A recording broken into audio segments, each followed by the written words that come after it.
pre-independence till now, core activity of supporting the government in its initiatives took center stage.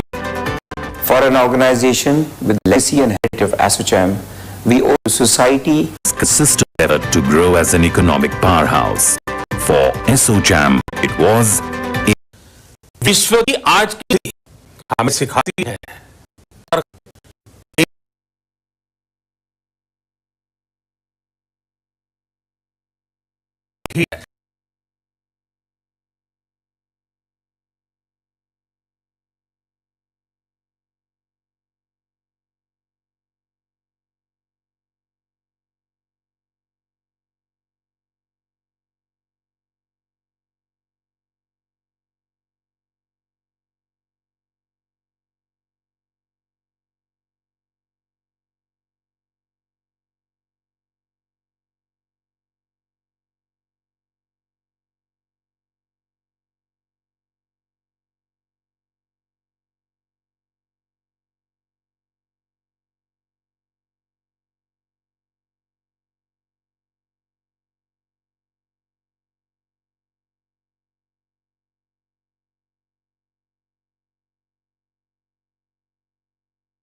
more deeply.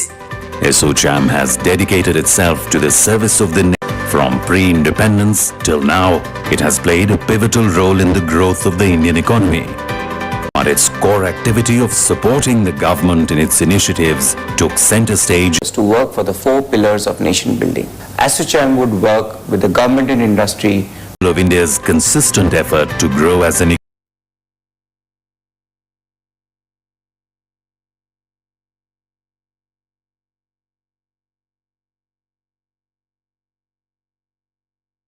economic powerhouse.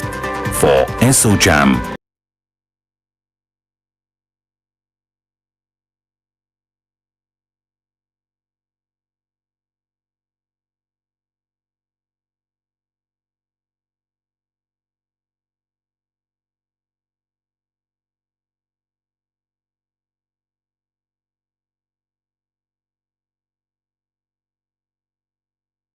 For Assocham, it was, is, यदि भारत की हो, इसका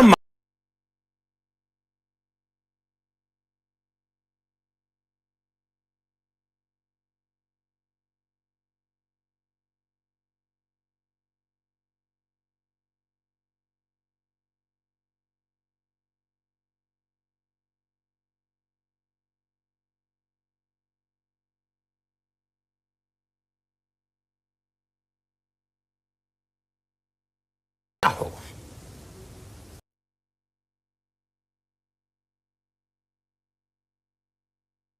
the chamber is the most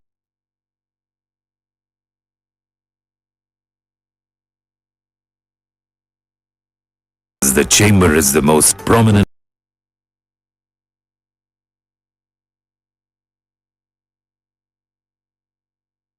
the chamber is the most prominent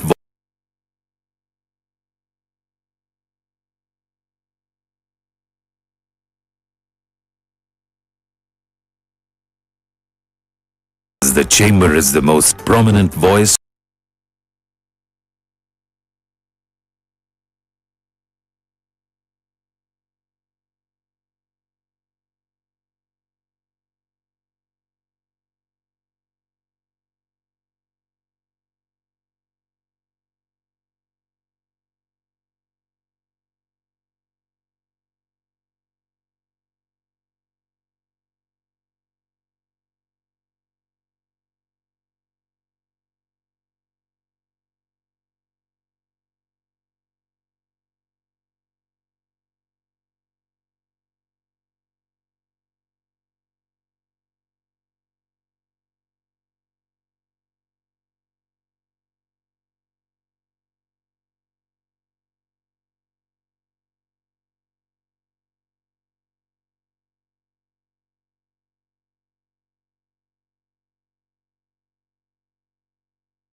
हमें सिखा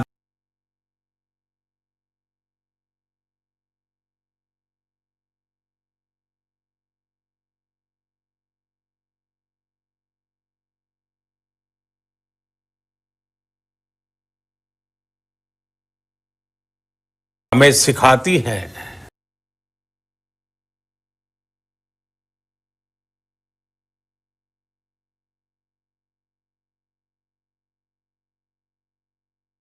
हमें सिखाती है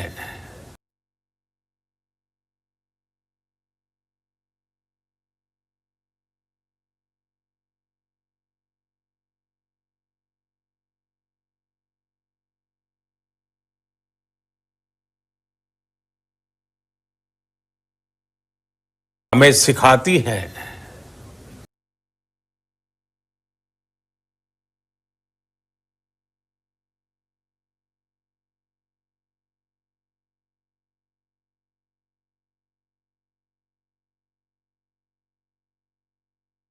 हमें सिखाती है कि इसका मार्ग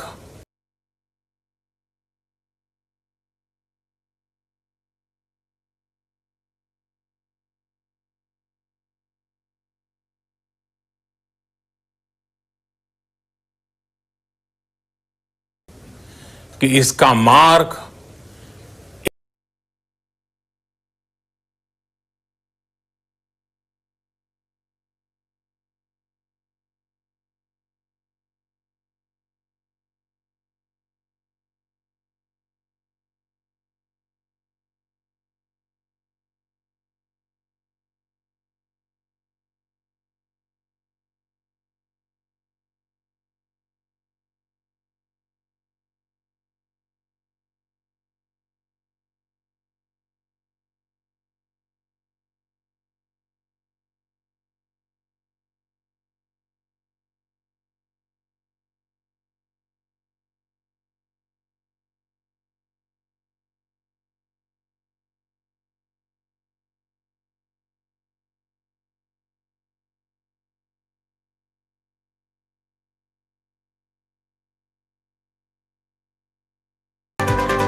but its core activity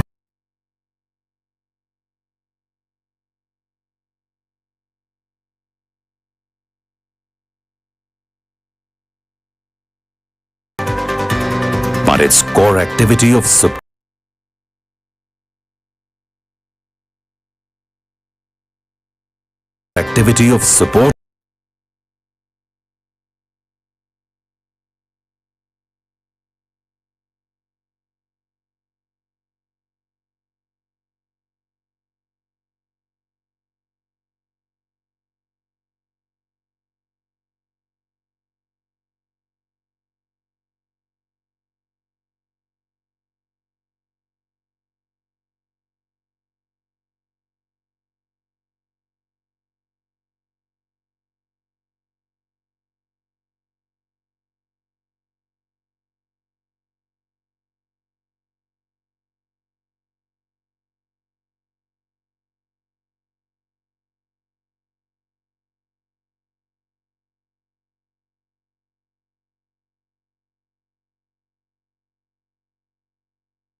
सौ वर्ष का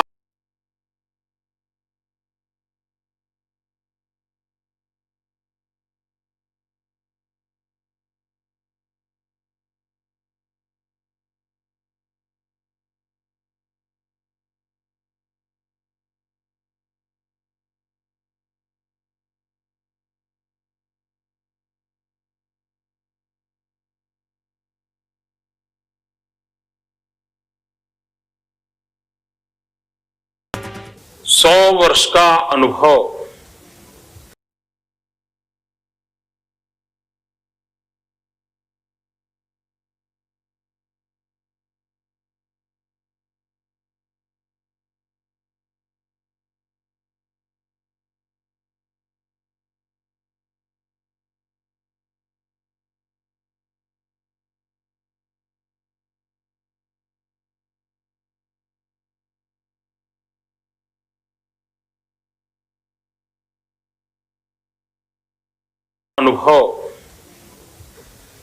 व्यक्त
your 100th year, being together,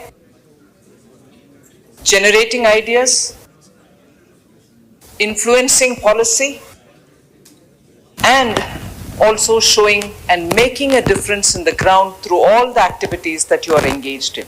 ASSOCHAM को 100 साल पूरे करने के उपलक्ष्य में हृदय से बहुत बहुत शुभकामनाएं और शुभेच्छाएं देता हूं। 5 ट्रिलियन की इकोनॉमी बनाने के लिए आप सब लोगों का सहयोग बहुत आवश्यक है। We truly will have to look for a more inclusive society. But at the same time, we'll have to be a much more innovative nation. Startups, our young engineers, our young innovators do make all of us proud. I hope industry associations and industry also engages with that new emerging ecosystem much more deeply. Assocham has dedicated itself to the service of the nation for ages. From pre-independence till now, it has played a pivotal role in the growth of the Indian economy. The commitment continued even in the difficult times of 2020. Assocham took its initiatives online and also addressed the issues related to the COVID-19 pandemic in detail.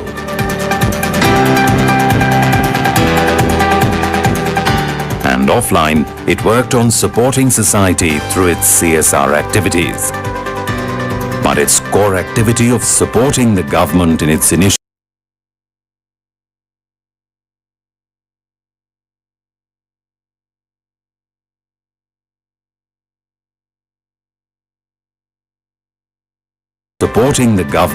initiatives took Legacy and heritage of Assocham, we owe it to society, work with the government and industry to achieve leadership position in this direction. Assocham is a consistent partner in India's growth story. It is the symbol of India's consistent effort to grow as an economic powerhouse. For Assocham, it was, is, and always shall be India first.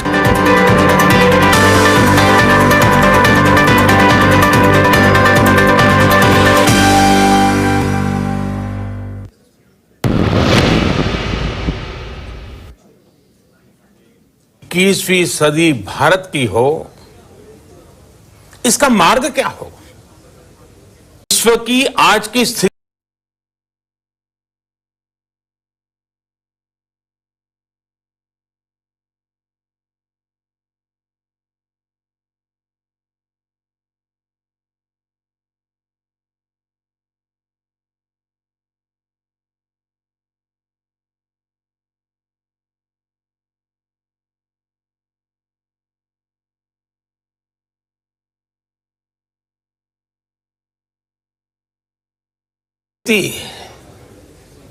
हमें सिखाती है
Assocham is ready to play a pivotal role.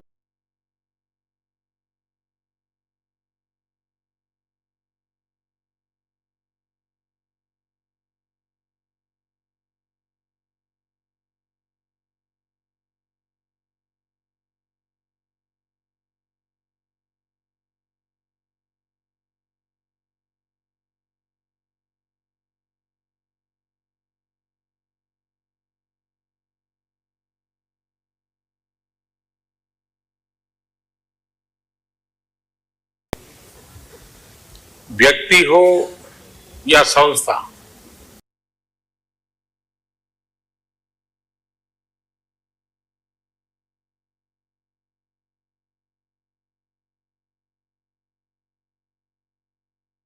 Nation. We represent over 50% of GDP of India, as this is a chamber which not only represents large industry, but also small and medium.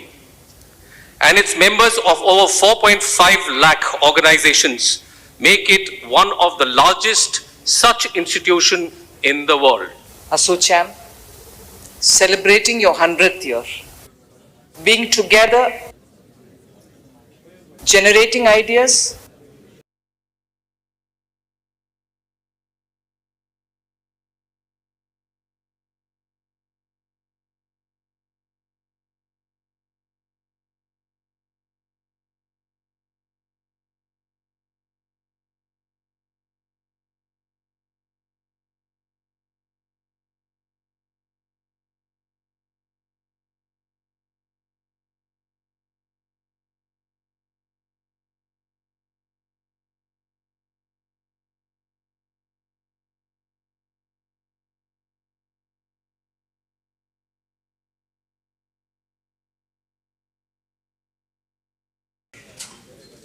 Same time, we'll have to be a much more innovative nation.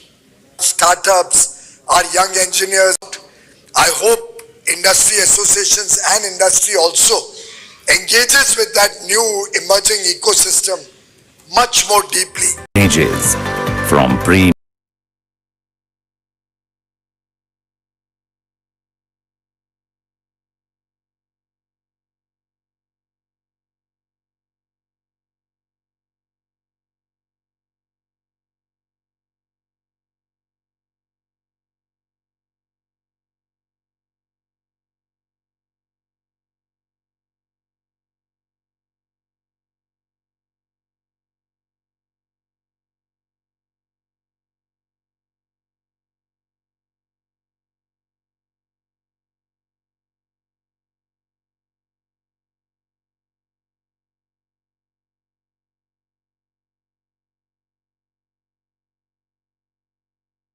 independence till now, it has played a pivotal role in the growth of the Indian economy. Assocham is a consistent partner in India's growth story. It is the symbol of India's consistent effort to grow as an economic powerhouse. For Assocham, it was, is, and always shall be India first.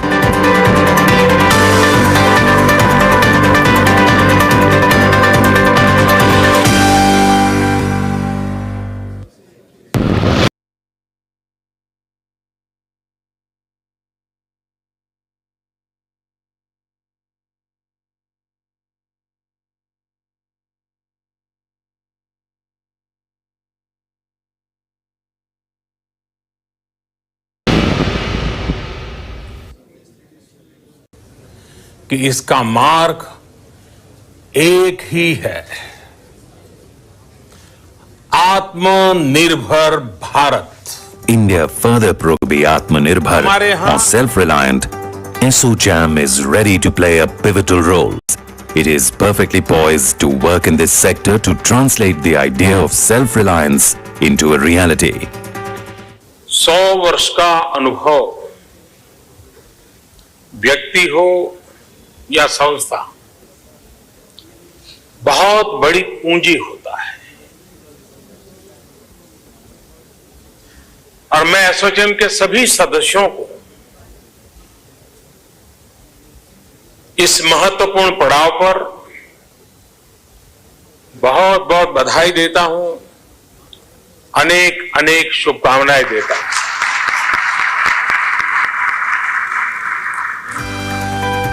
Assocham is a constant partner in the progress of the nation. It worked closely with the government since its inception and gave valuable inputs, and the government recognized its initiatives.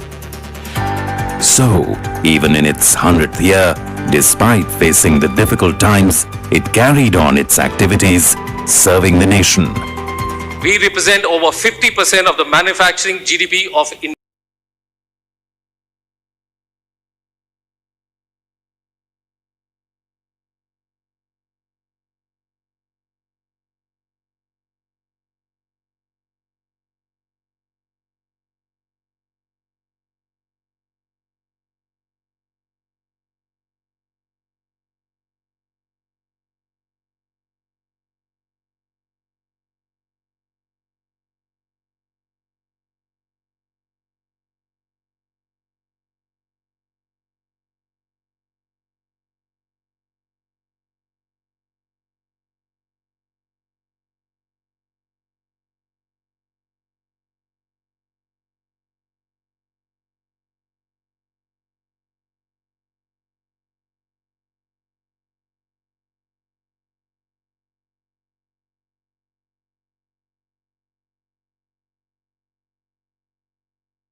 And industry and all our stakeholders to work for the 4 pillars of nation building.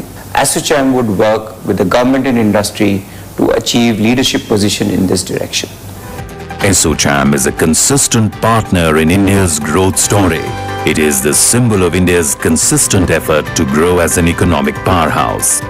For Assocham, it was, is, and always shall be India first.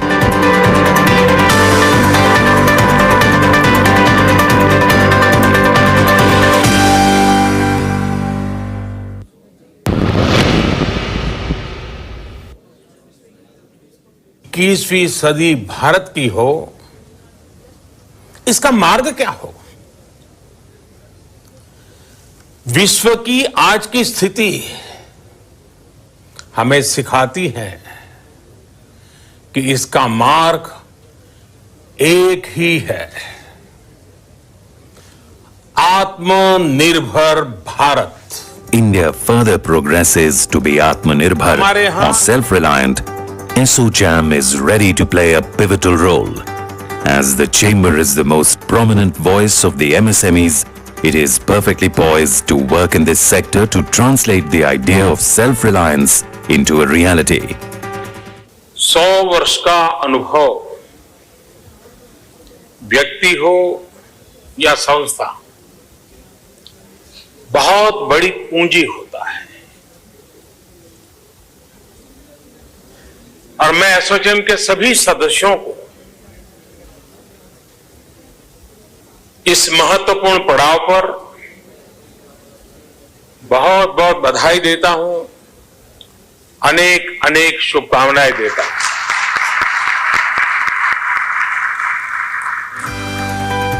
Assocham is a constant partner in the progress of the nation. It worked closely with the government since its inception and gave valuable inputs, and the government recognized its initiatives. So, even in its 100th year, Despite facing the difficult times, it carried on its activity. Yeah, good evening all. My sincere sorry for the delay in the program. Sorry for it. So thanks to Chicago ma'am for coming here, please. So I request the dignitaries to please stay on, take the task. Mr. Rambabu, the convener of IT panel.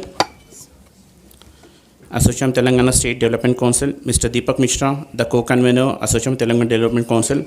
Nihar Patare, Tech CEO of 63 Moon Technologies. And Ramadevi ma'am, the Director of Emerging Technologies, Government of Telangana. And respect to Chicago ma'am, Additional Director General Police, Director, Telangana State Cybersecurity Bureau, Government of Telangana, and the TM Manoj Kumar Padi, Inspector, Deputy Inspector General, Chief Staff Officer, Coastal Guard Commander, Eastern Seaboard. Thank you all. Thanks for coming, sir. Please, may I request Mr. Rambabu Garu to please give his welcome address.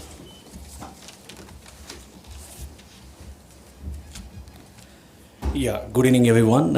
Sorry for the slight delay. Not slight, I think a little bit more delay due to some kind of communication. So whatever it is, welcome all one and all. And first of all, thanks Shika Goel ma'am for joining for this particular initiation to particular conference on cybersecurity. Shika Goel ma'am, Additional Director General of Police, Director, Telangana State Cybersecurity Bureau, and Mr. Manoj Kumar Padi, Deputy Inspector General, Chief Staff Officer, Eastern Seaboard, Headquarters, Coast Guard Commander, Eastern Seaboard, and Mrs. Ramadevi Lanka, Director, Emerging Technologies, Officer, OSD, IT, Electronics and Communications, Department of Government of Telangana, and Mr. Deepak Mishra, Co-Convener, IT Panel,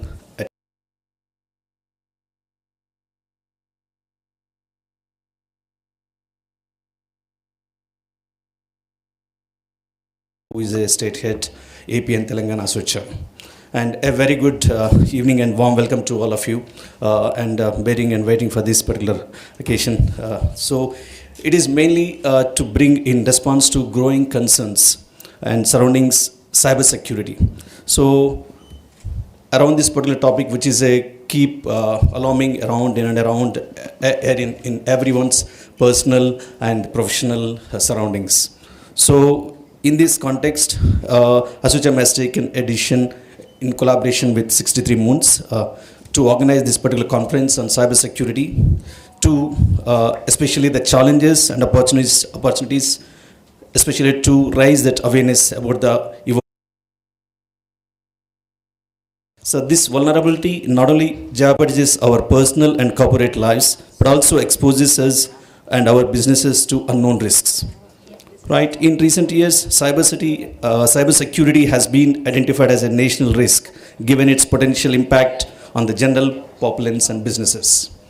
So, as the world is evolving and advancing in the realm of digitalization, the threat of cyber attacks also grown. So, India is no exception to that. And in October 2023, Security, a US company, informed that world about the availability of Indians' personal data on the dark web. It would have been easy to ignore.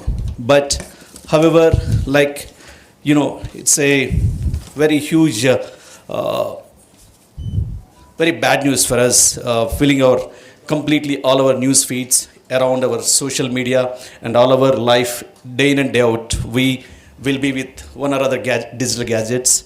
But whether society and everyone is equipped with digital literacy accordingly or not.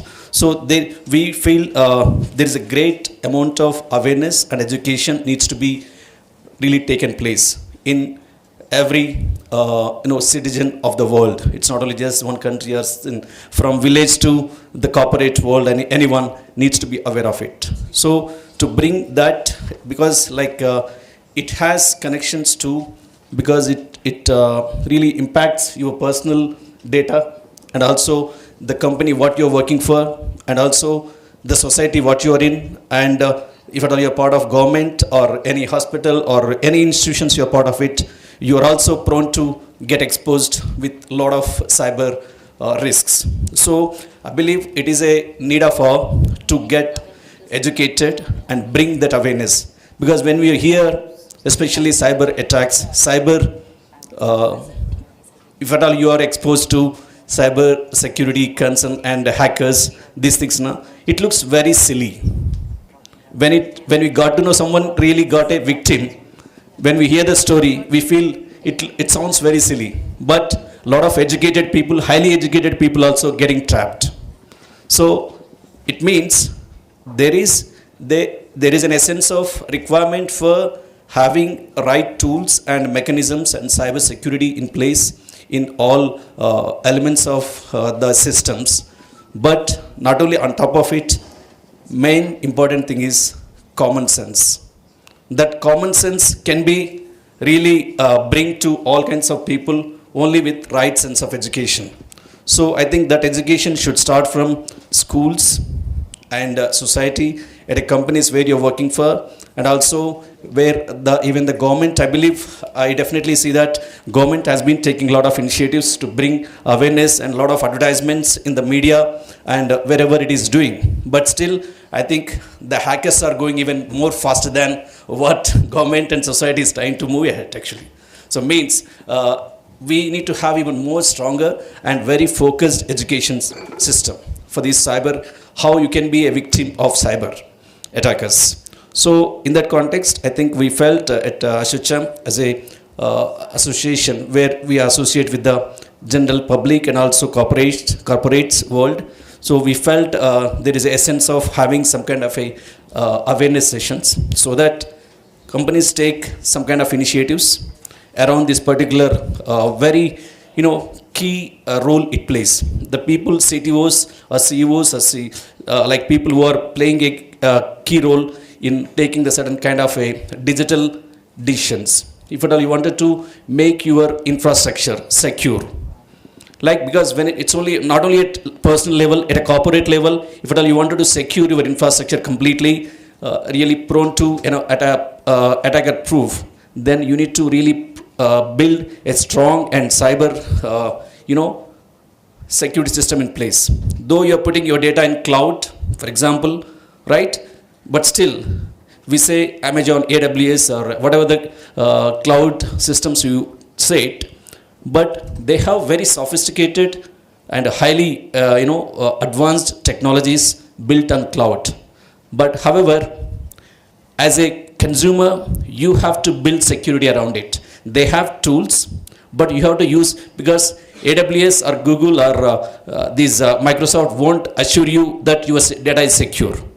Because they will say, we have tools, you have to use those tools to build and bring that security features enabled for your data. Means that is corporate level I'm talking about. So in these various topics we have it. I guess this particular forum can bring various dimensions to this particular thing this evening so that we can take some kind of initiatives. And when I was discussing with some of my friends in abroad, like actually, they are talking about a lot of interesting aspects to it. So government should bring a lot of animated videos, how one can be victim of it, how you can bring that, education into it.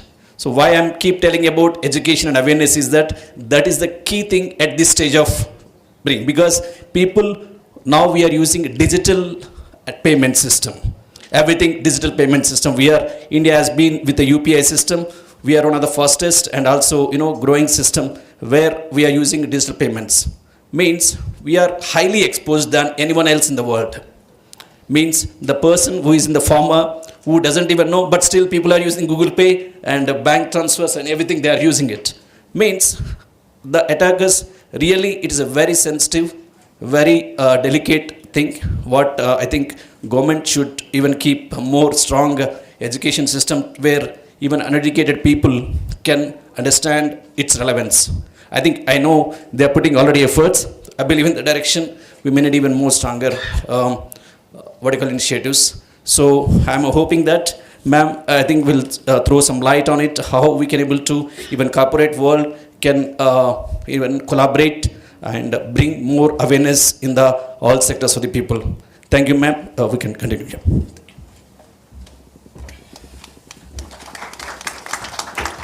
Thank you, Mr. Rambabu garu. May I request Mr. Deepak Mishra to please deliver the theme address for the today's session.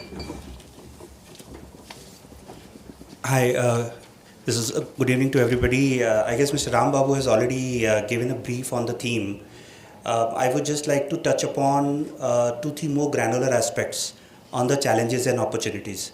As Mr. Ram Babu said, the corporate has a lot of responsibilities to take this opportunity to the next level.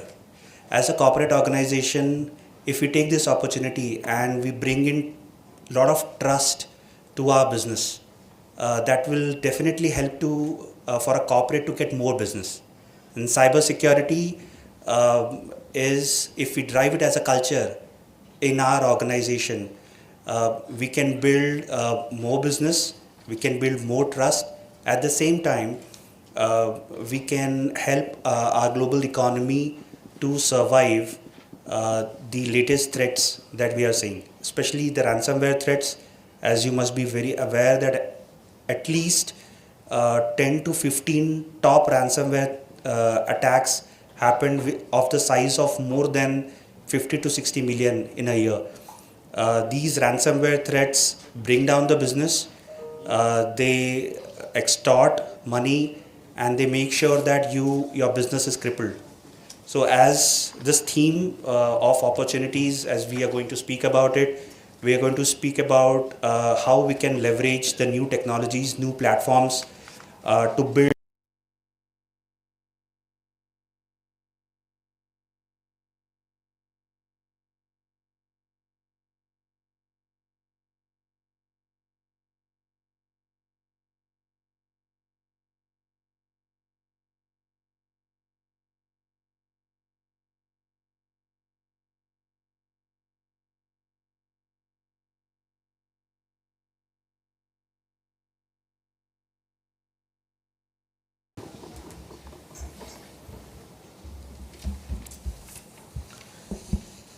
Good evening, Hyderabad. I'm Nihar Patare, Tech CEO and the Chief Information Security Officer, working with this company in the field of security in 7 years with the same organization. A product company which now ventures into cybersecurity, and we have aiming to be India's largest cybersecurity company in the coming years. My presentation is not about what the company or the technology or what are the products offering, but I have curated this presentation that tells you what is coming in new from the world and what partnerships that we have, which are very unique. I was in Israel for the last 1 week, where we were talking on partnership and new products and outstanding technology that we are bringing into India. Before we get into that, I would ask my colleague to play a video which sums up our current situation globally and in the country, and what type of cybersecurity scams are happening here.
Lines of code like swords, breaching impenetrable fortresses of data with cunning. They navigate a labyrinth of cyber networks, exploiting vulnerabilities with a keystroke, orchestrating virtual heists that shake the very foundations of modern society and world economy.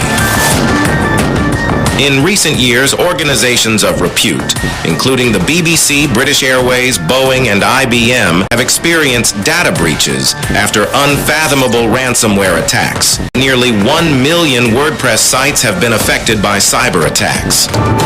We are following information about a worldwide hacking attack where the criminals say that they will return stolen data after a ransom payment. The extortion group gained access to sensitive and personal information through a file-sharing app called Move It.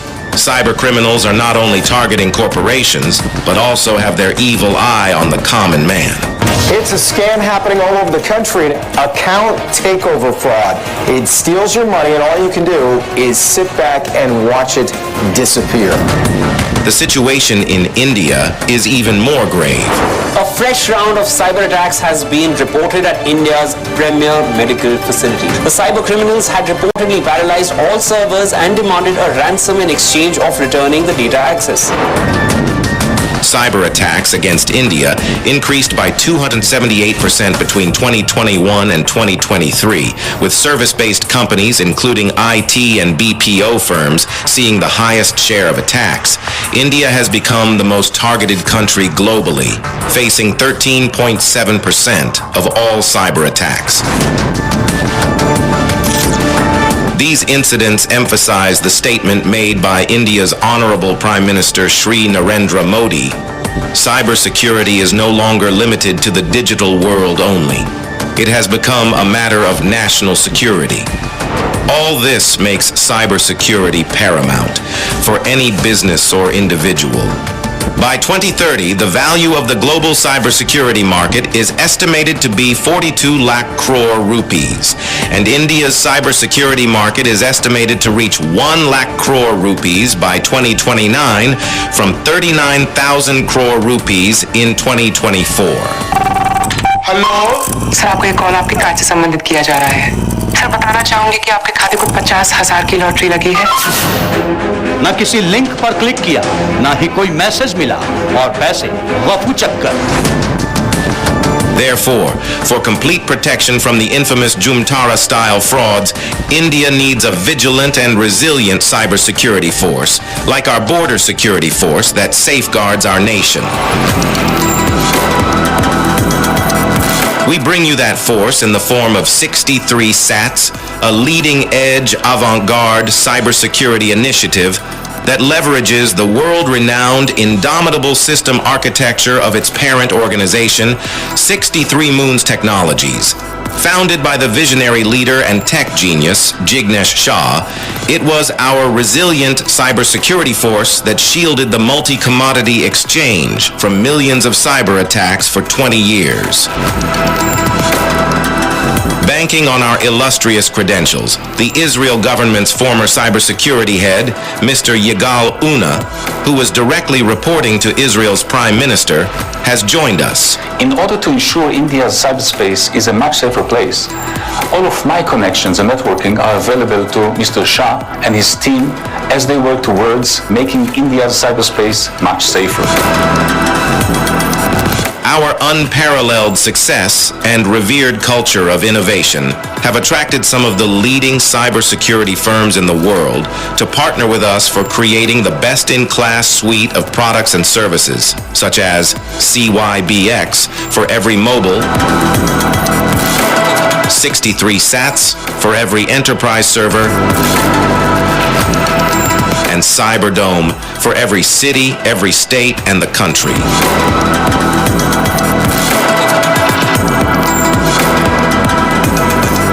Together, let's safeguard our country against cyber threats with our Cyberdome. Let's together create a decacorn story in the hectacorn universe. Wow, Steve,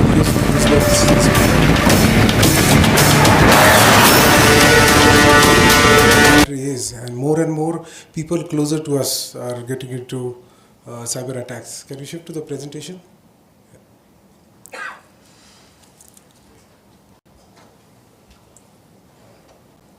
So moving forward, I wanted to show you, these are the common frauds that we are facing in the country.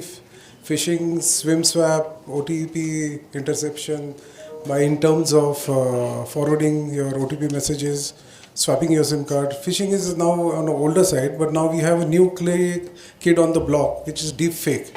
And how deepfake is working is you are getting phone calls from maybe your wife, your husband, and the voice is absolutely the same. And they call you from a new number. Usually people don't pick up unknown numbers, but when the call comes in repeatedly, you finally end up picking up the call and you hear your relative or your friend saying desperately that their phone and the wallet was stolen and they would like you to transfer money to this number. So as a stranger has helped them to make this call. And it is impossible for the human hearing system to understand deepfake voices. So what we bring here is a deepfake voice-to-face technology. On the app, that CYBX app, I will show you a sneak preview later, but we are building this app with a voice detection, a fake voice detection technology. When an incoming call comes and someone talks to you, our technology will tell you it's a fraud call or if it is not a fraud call. Yeah? Only the machine can understand this. We counter AI with AI. And for the law enforcement agencies, if you see here, the technology goes so deep, it does voice-to-face profiling. So if you have a law enforcement agency which has a database of, let's say, 1 lakh photographs of known criminals, yeah, no one keeps voice samples as of date. You only have photographs in the system. So when someone comes to a police station or to a system saying this is a voice sample, this is a recorded voice which I recorded, someone gave me a ransom call, someone threatened me. You get this, put it into the system, it matches the face, it checks the voice, it draws a caricature that you see on the screen, and from there it matches the real face. Now this sounds like magic, but this is patented technology, and there are PhD voice engineers in Israel who are helping with this. This company, how they does it is they say that everyone's vocal cords are designed by the face structure, yeah, and the BMI of a person. Yeah, your voice changes if you lose weight by 20 kgs. Yeah, so this is how they profile and track. Very patented technology that we bring into our country soon. Next is on password. So password is something which has been bothering us for a very, very long time, right from the age of computers which they have started.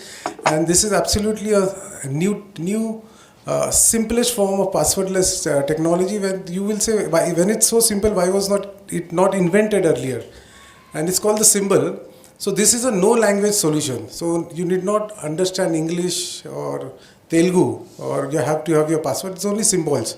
It does not have biometric data, so there is no privacy loss. It's a single step of authentication, and it also would be replacing OTP. It is so secured. I will show you a small video. Can you click on the file? Just touch it. No, back. Yeah. Just click on that. Click on the mouse.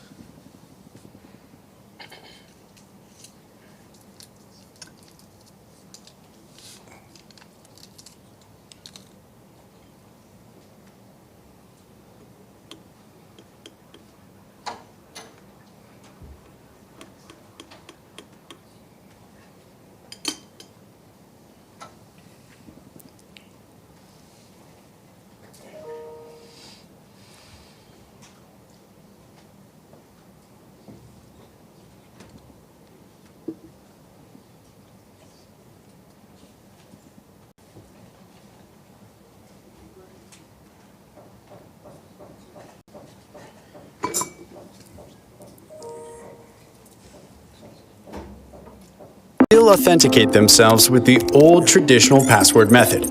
But not only that human memory is limited, there are over 15 billion passwords totally exposed in the darknet to anyone interested. Moreover, around 80% of all cyber attacks originate from the endpoint user using passwords. You can choose to use biometrics as your identifying factor, but you can never know where your biometric data will find its way. Meet Cmania, a disruptive, passwordless solution. When registering, you first choose your secret symbol. Next, choose the length of your personal sequence.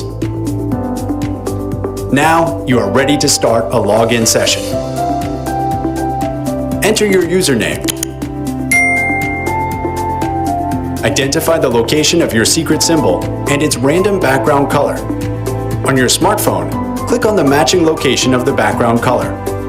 Note, the symbols disappeared from the PC matrix and the colors are shuffled. On your smartphone, keep clicking on the matching location of the background color until the end of your personal sequence.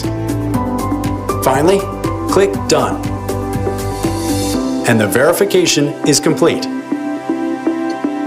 The only way to crack Cymania is by physically obtaining the user's PC, smartphone, symbol, and sequence, all at the same time. This is the next generation of passwordless authentication. Cymania. Definitely you.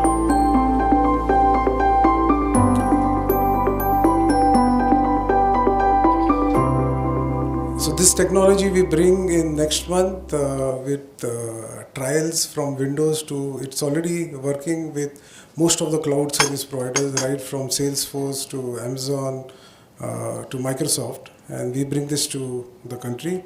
The next I would say is SIM swapping. So what happens is when a phone is stolen, a person changes the SIM card first and tries to operate it with the new SIM card.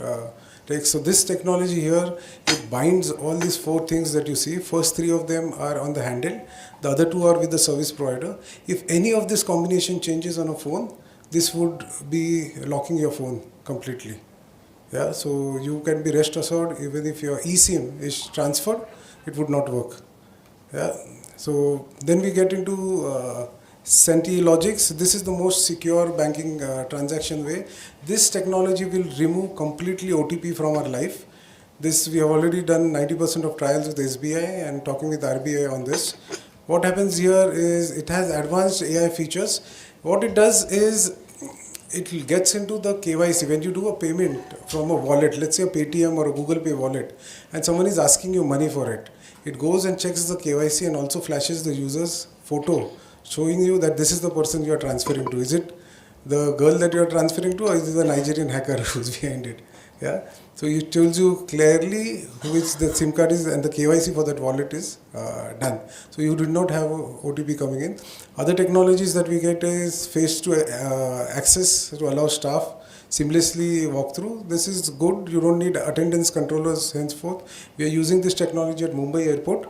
Yeah, it detects facial, it detects emotions of person. So at an airport, when you have a crowd management, you don't know how do you segregate a disgruntled person. This one gives a square, green frame or a red frame, saying that this is a happy person, this is a disgruntled, angry person. So security agencies could then filter down in finding out if someone is tensed or not entering. And one of this is we are using it in the advanced X-ray analysis. So most of the airports now in India, when you drop in a check-in bag, yeah, it goes down and then it is scanned. Okay, and there are officers sitting there who scan it, but it's still human errors can happen. So the software takes the scan, looks at it with AI, which keeps learning, and whenever there's a color change, it alerts saying that, so no human intervention is required for finding the smallest of things which are not allowed in a bag. This is, we are already using it in Mumbai. And this is the architecture that we have. We have group products, we have services, red teaming services, where we become ethical hackers and talk to companies saying that we breach the network like a hacker would breach your network and tell you that this is how and what things are. We have 100% success rate so far in this red teaming services, and we have tied up with multiple partners for this. So we start with Cyberdome, that we are talking for the B2G, for the government, that we have very unique propositions and software which are unheard in the enterprise section. We have CIBX, is an app that we are launching in 3 months for the common man of the country. It's going to be the most disruptive app in the country, which is going to have a verified dialer. It's going to talk about your network usage, your data usage, how much is your memory usage, and also keep you away from phishing links, spamming links, and completely secure your cell phone. And 63 sats for the enterprise B2Z. So can we play the CIBX before I close?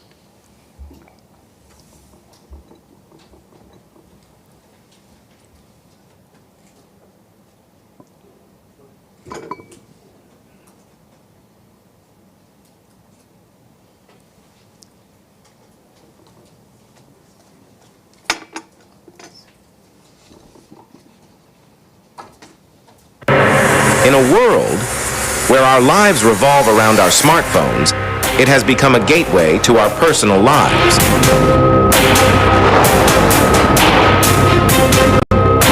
But with this comes a number of threats: phishing links, untrustworthy QR codes, spam calls, and fraudulent messages. But fear not, because now there's a solution that puts your safety first. Introducing CYBX, your ultimate defense against digital threats. CYBX will shield you. The app will have the latest updated database of authorized numbers across different industries. It will flash authorized calls in green and other calls in red after matching it with the database. CYBX will detect and warn you about potential phishing attempts, ensuring you are saved from malicious links or scams. CYBX will also instantly identify and flag suspicious QR codes, removing the possibility of the user falling prey to any scam. But that's not all. CYBX also prevents fraudulent messages from hampering your day by flagging them. Also check unexplained spikes in network or memory usage through real-time graphs. Rest easy knowing that CYBX is constantly learning and evolving, staying one step ahead of emerging threats in the digital landscape. CYBX, your shield against digital threats. In a world where our lives revolve around our smartphones, it has become a gateway. That's it from my side. In the interest of time, I am here post the presentation, then we can meet and talk up. Yeah, thank you.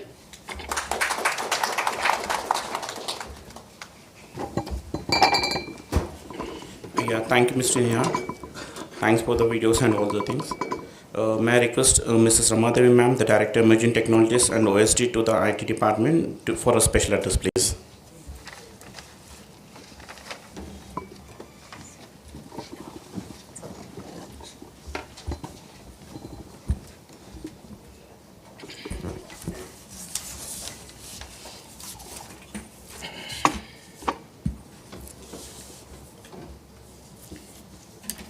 Respected Ms.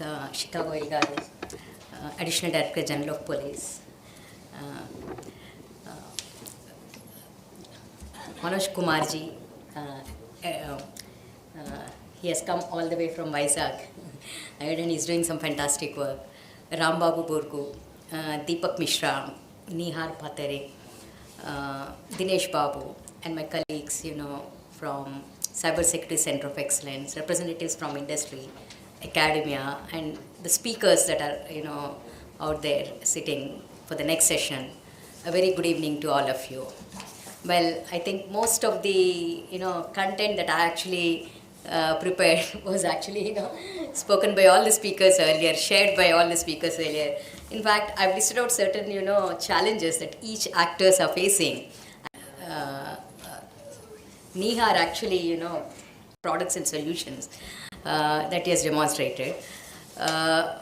While, all of us know, technology has become pervasive in our lives, and day in, day out, we cannot live without technology, Our entire life is dependent on it, from making financial transactions, as somebody has said, with banking, credit cards, point of sale machines, the planes we fly, and the systems on which enterprises run, and the critical information infrastructure that the government manages or maintains. It could be power grids, water supply systems, and so on. While this entire thing is on technology, added to this is the advent of new technologies like AI, ML, IoT, connected devices, cloud security, as somebody has already mentioned. All these are exacerbating the cybersecurity, risk. And in line with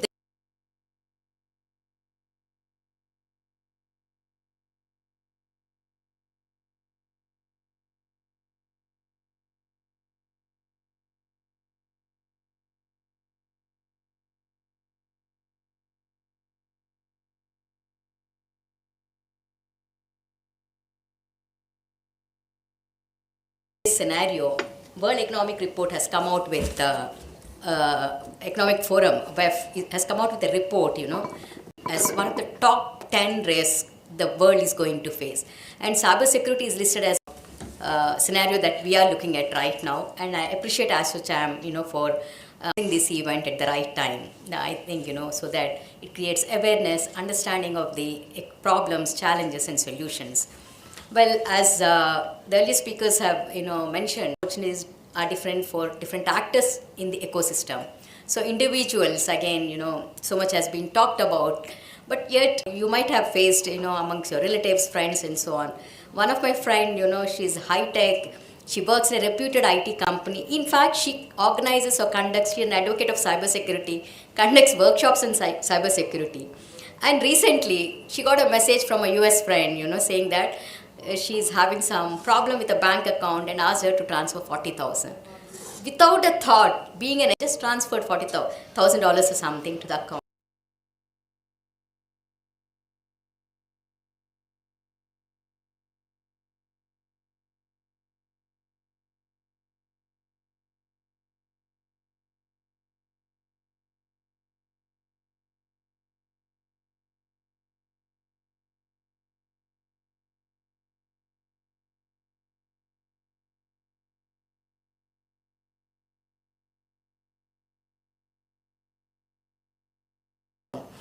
Then later she came to know it's a fake, and she didn't even realize that the number that somebody ups, can come out with solution. That's one area that's really, is cybersecurity landscape. When it comes to enterprise level, I think, Nihar has already spoken about a lot, so I'm just, not because in the interest of the time, I'm just cutting it short. But what I would like to say is, of the world, asking them what are the top concerns for them. Like the first one, again, it depended on from. For example, CEOs or leaders from Europe, North, their greatest concern is operational disruption. Whereas CEOs and leaders coming from, say, Asia or,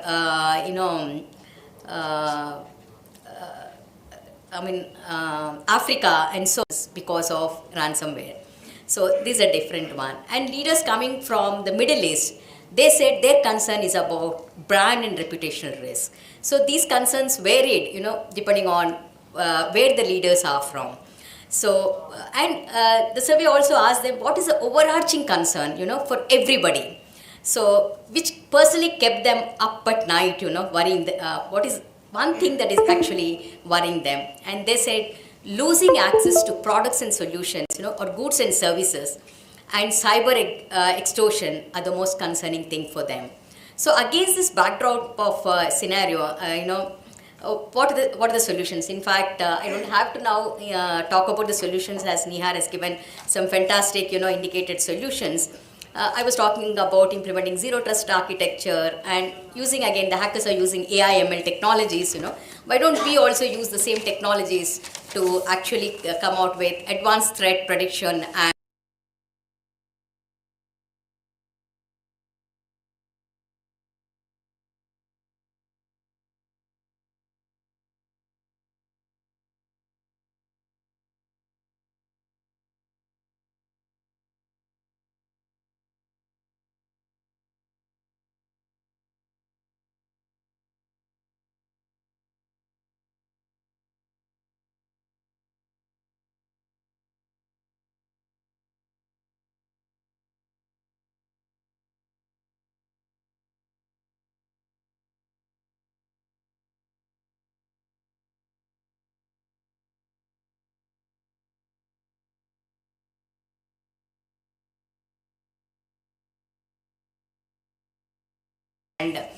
response especially.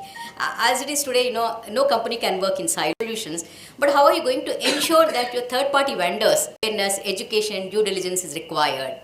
Well, this is about is how to conduct free and fair elections. In fact, I think about 45 countries in the next 2 years are going for elections, and which actually determines who is going to govern the world's 50% of the GDP.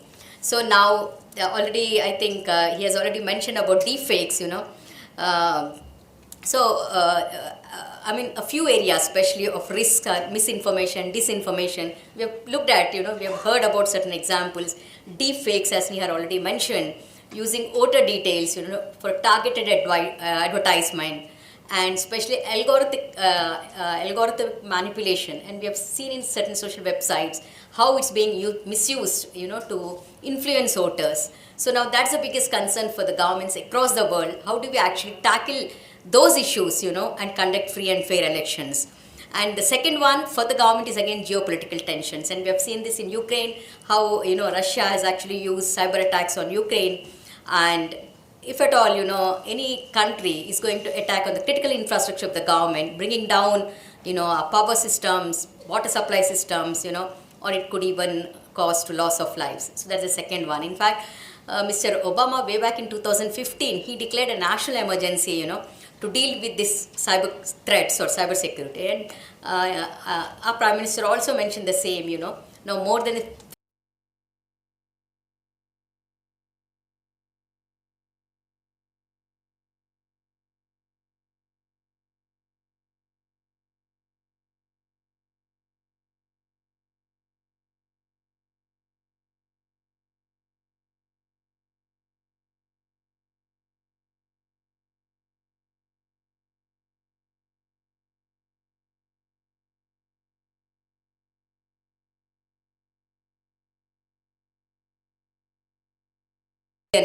is the market value that it's going to be for India. So to actually, that's the reason the government of India has come out with its own strategy paper, National Strategy in Cybersecurity. And as a state government also, I think Telangana was the first state to come out with a policy framework on cybersecurity. And in fact, cybersecurity, Dr. Sriram, he was here earlier, who heads the Cybersecurity Center of Excellence. But despite all these, the two biggest challenges again for us to navigate this or to seize these opportunities, and those two challenges are, one is shortage of talent, requirement of 1 million cybersecurity professionals. So all of you are, most of you are cybersecurity professionals. There's a great opportunity for you. We would like to make India as a talent hub, and in fact, McKinsey partner, Bob Stenlin, his name. He, in fact, last year said that I think it's around 20% of the workforce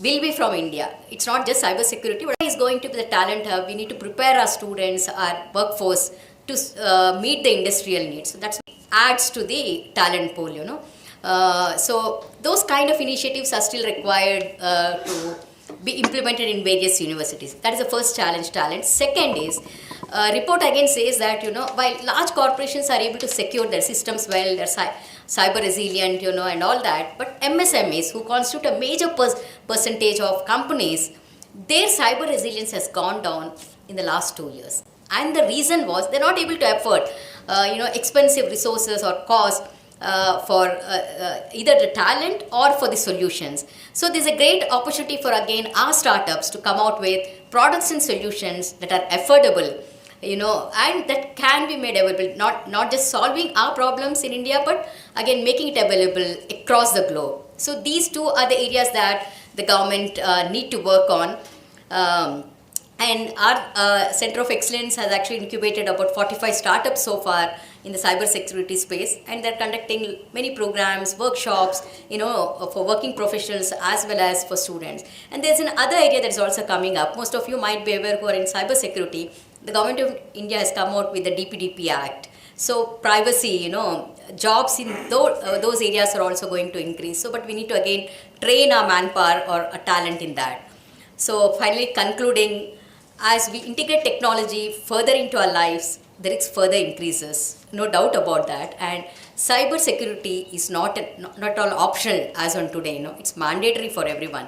So it must form part of every design of a system or an application or a communications, whatever, because you cannot retrofit cybersecurity later into your product or a solution. It has to start right from the design phase. And apart from this, through education, as earlier speakers have emphasized enough, education, awareness, and proactive change can actually address these challenges. And one of the most important needs, this is the last thing from my side, is collaboration between different organizations, government, foundations, and so on.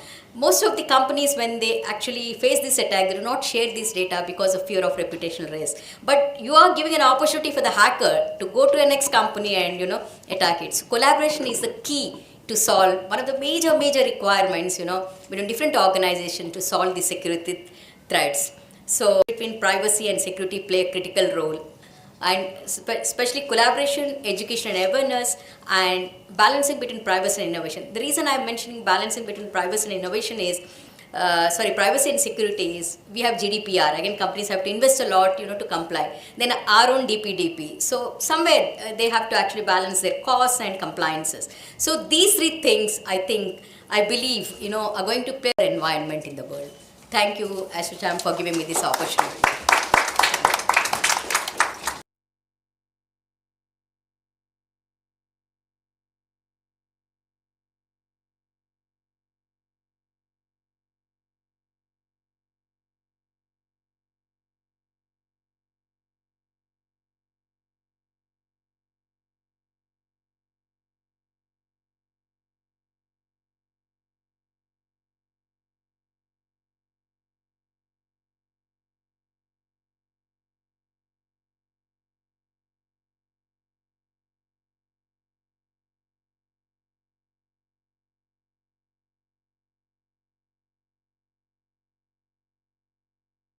Time and words for the cybersecurity and IT, ma'am. May I request respected Chicago, ma'am, additional.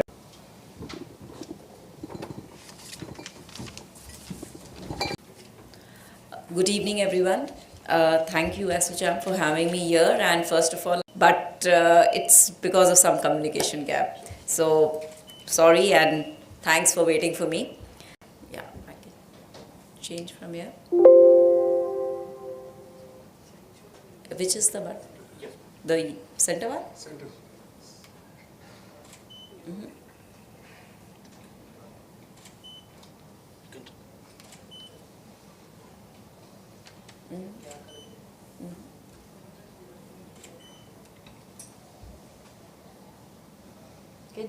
वहीं से change कर लो.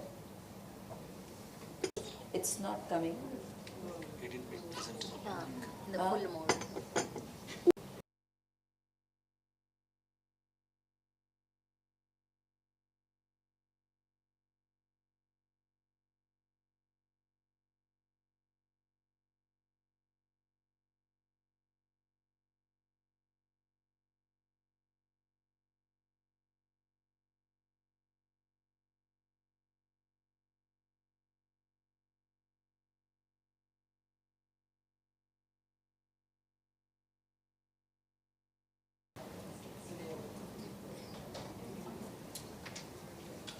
Technical glitch.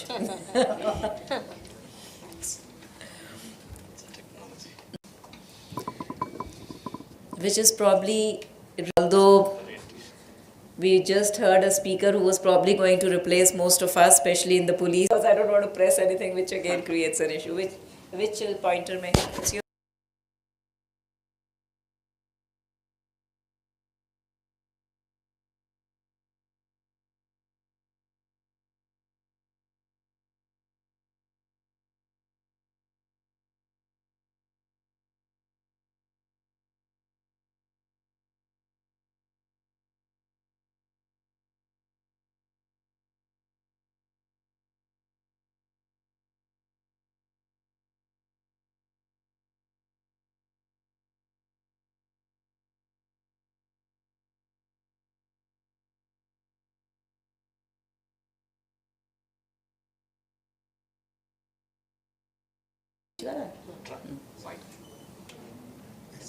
Right, okay.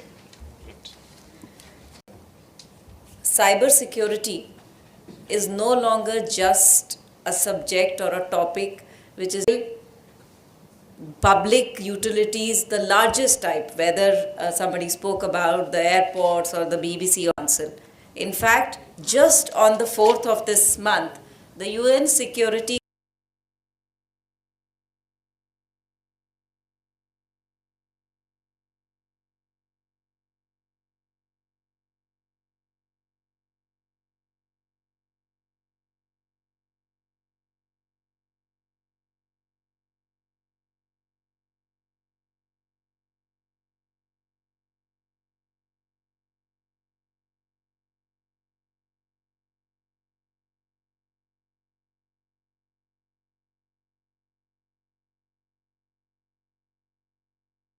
Council met for the world which we are living in.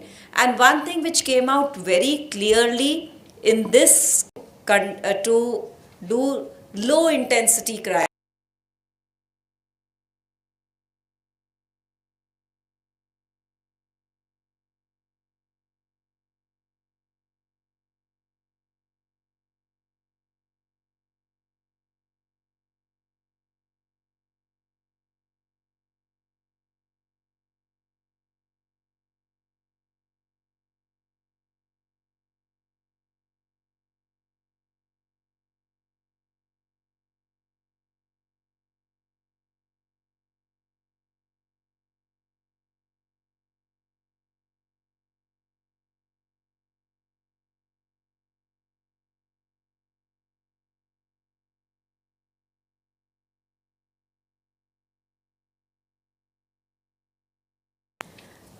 This talks about the magnitude of loss. So it is estimated that by 2035, the damages which cyber crimes would have caused would cross about $10.5 trillion. So if it would be a country, it would be the third large magnitude of cyber crimes which is going to be happening. Dr. Sriram was here, I don't see him now, but a report by the DSI recently, it talked about the average cost of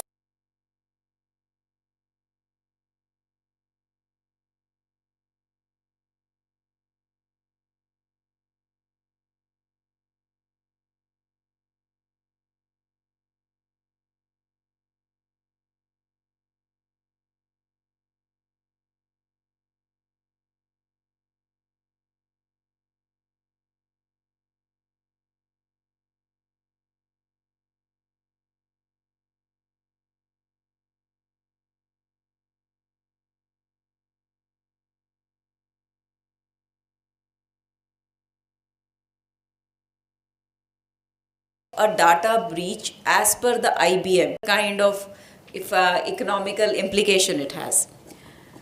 And then, as we've discussed by China, by using non-state as well as AI-enabled social engineering tools. Prime Minister talking about his deep fake being used for election. So the Canadian most critical cyber attack pathway.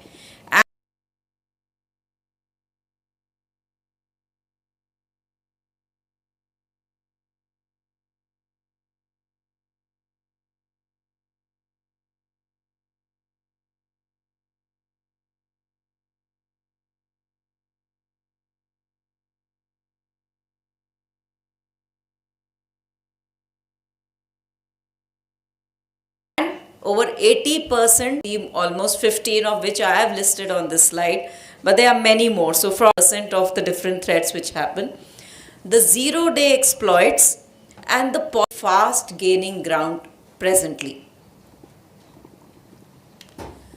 Now, these are some of the major data breaches incidents which have occurred across the globe, and we all know that as far as we are concerned, our vaccination database as well as our Aadhaar database is out in the open. And if any of you had ever been treated in AIMS, then possibly your health profile is up for sale somewhere.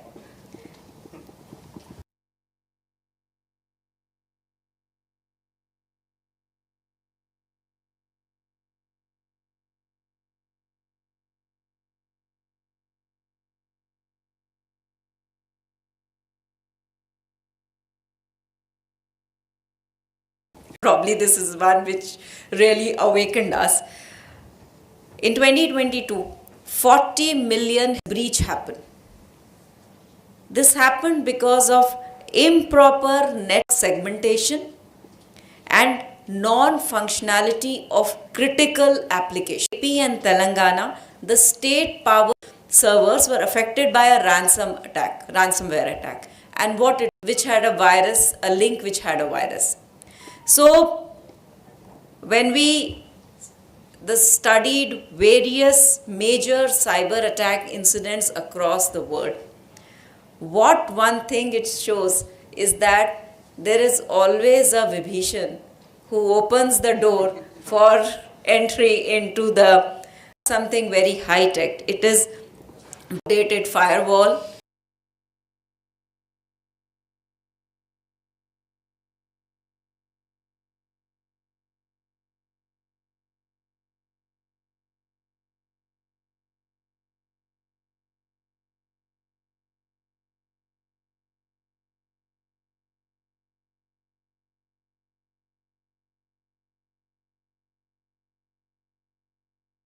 or an unprotected port, just that the basic cyber hygiene was not followed. Incidentally, are through employees' emails. And now these breaches have real life consequences. It affects everyone, affects you and me, all of us. From when the big basket data got breached some time back, the Flipkart account of thousands of users were hijacked and COD orders were placed. Just because, why? Because you use the same password on both the sites. So this is how, and in fact, if you ask me, probably I would have same password in all my sites today. So with a population of more than 140 crores, today we account for 46% of all digital payments in the world.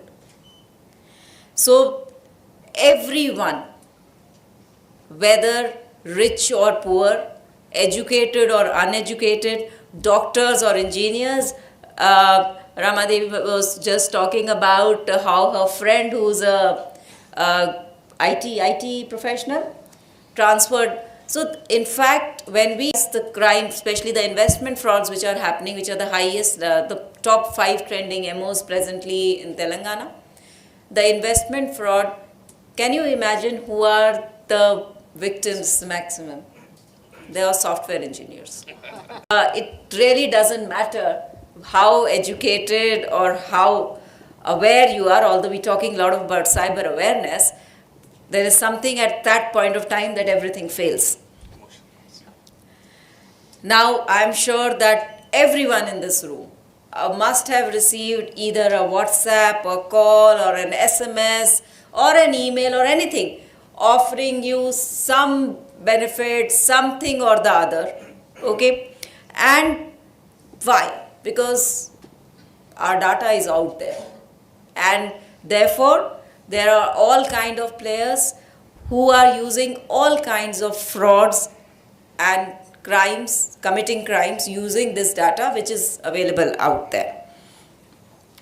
So while it is important that, as individuals, we adopt the basic do's and don'ts for safety, whether it is two-factor authentication, A, B, C, D, X, Y, Z, whatever.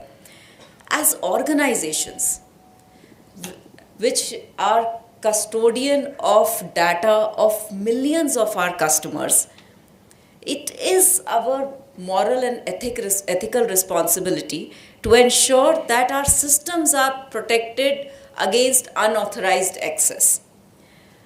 And this is why that the government of India came with the DPDP Act, which Rama was talking about. Now, this talks about the rights and duties of organizations and individuals in safeguarding the data of the citizens to which they are privy to, because which is what you keep. So it is our responsibility. So, as an organization, it is essential that we have some cyber security capability model which works for you. I'm not saying that A, B, C, D, X, Y, Z is a model, but everyone should have, every organization, a model which works you, which should largely be on what is shown in the slide. For example, covers the aspect about the governance, the product and application security, testing, certification, etc., etc.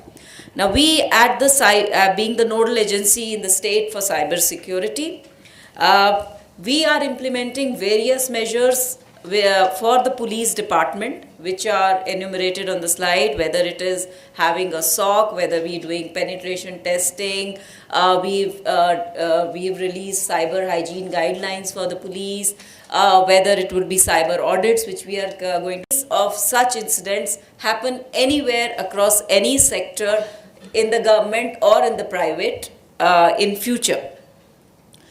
In fact, the CERTIN has come out with detailed guidelines of how you can protect, or what individuals can do and organizations to protect their from breaches and different kinds of attacks. And I'm sure many of you in this room must have read that, and if you haven't, then please, it's a publicly available document, please go through it. And that would, something will, can give you a real insight on what should be done by each one of us in our own organizations. They say that every difficulty brings about an opportunity, and therefore the cybersecurity ecosystem is one of the fastest growing markets presently. The Indian cybersecurity market grew from 2 billion to 6 billion in 2023, almost a 3 times jump.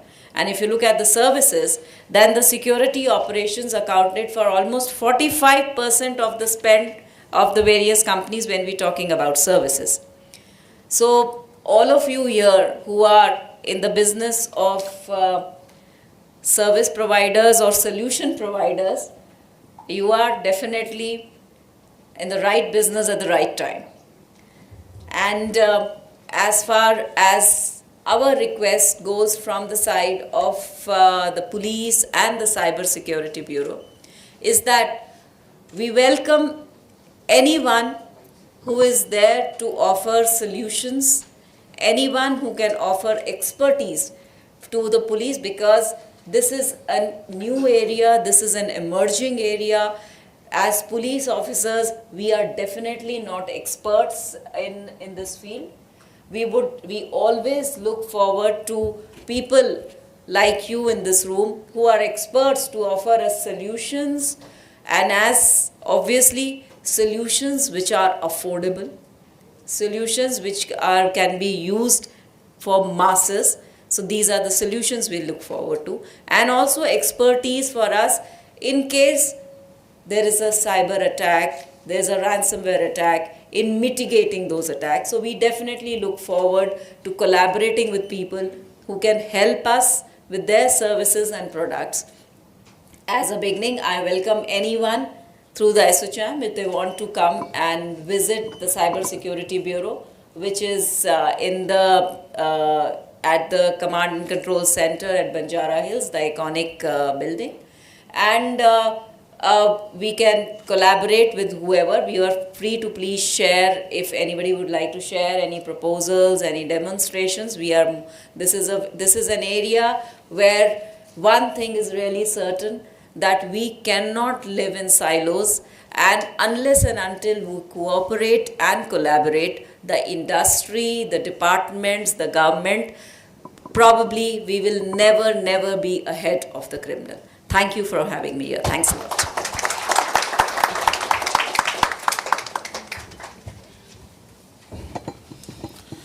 Thanks a lot, ma'am, and thanks for the kind words, ma'am, and we are thanks for providing an opportunity for the Assocham and Assocham members to work with you, ma'am. We definitely take the pleasure working with you, ma'am, please. May I request Mr. Rambabu garu to please have a memento to ma'am.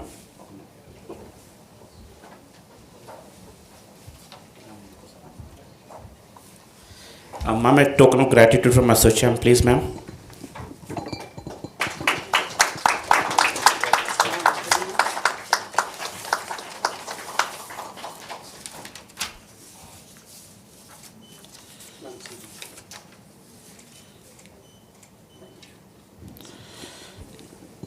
Thank you, ma'am. May I request Mr. Rambabu garu to please hand over a moment to Manoj, sir.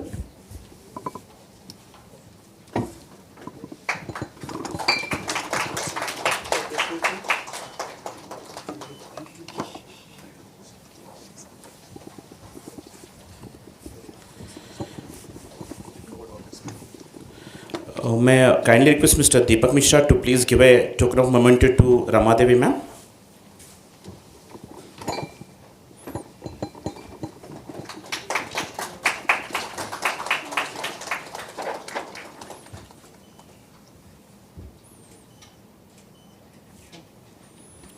Mr. Deepak ji, give a token of memento to Mr. Nihar Patare, please.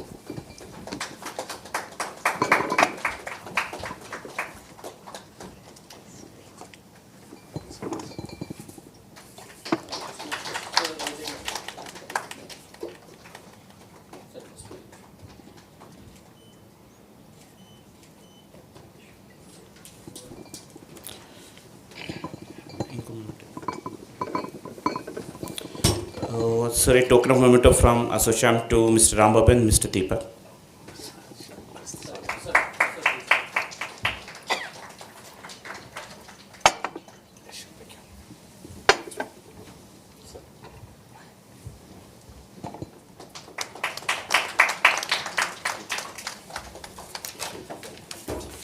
Okay.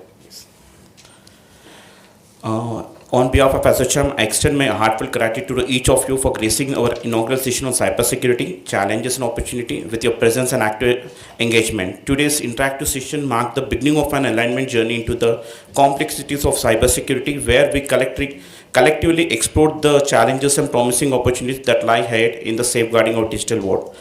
And I would like to express our deepest appreciation to our distinguished speakers and panelists, Ms. Shika Goel ma'am, Mr. Rambabu garu, Mr. Manoj, Mr. Deepak Mishra ji, Mr. Nihar Patare, and respected ma'ams, and Mr. Ramadevi ma'am, and also to all the key people participation. Ma'am, really your insights, expertise, and experience has been instrumental in shaping up today's discussion and enriching our understanding for this critical domain. A sincere thank for you to all the partners for their unwavering support and commitment to promoting cybersecurity awareness and collaboration. Your partnership has been indispensable in making this event a resounding success. I also extend my gratitude to each attendees for your active participation, thought-provoking and enthusiastic involvement throughout the session. Your engagement has been truly inspiring, has contributed immensely to the success of the inaugural session. As we conclude the inaugural session, let us carry forward the knowledge gained and the connections forward, empowering ourselves to navigate the evolving landscape in cybersecurity with vigilance and business. And also, we are very much active and request if anyone would like to actively work and collaborate with the Chicago ma'am, we request to please let us know. We are very much happy to work with ma'am and take the advisors and input suggested ahead. Thank you for all your unwavering dedication to advancing cybersecurity excellence, here to continued collaboration and progress in our collective efforts to create a safer digital future to all. Thank you and thanks to all. In a short while, we'll start our small technical session, please. Thank you. Thank you, ma'am. Ma'am, we'll have a group photo, ma'am, please.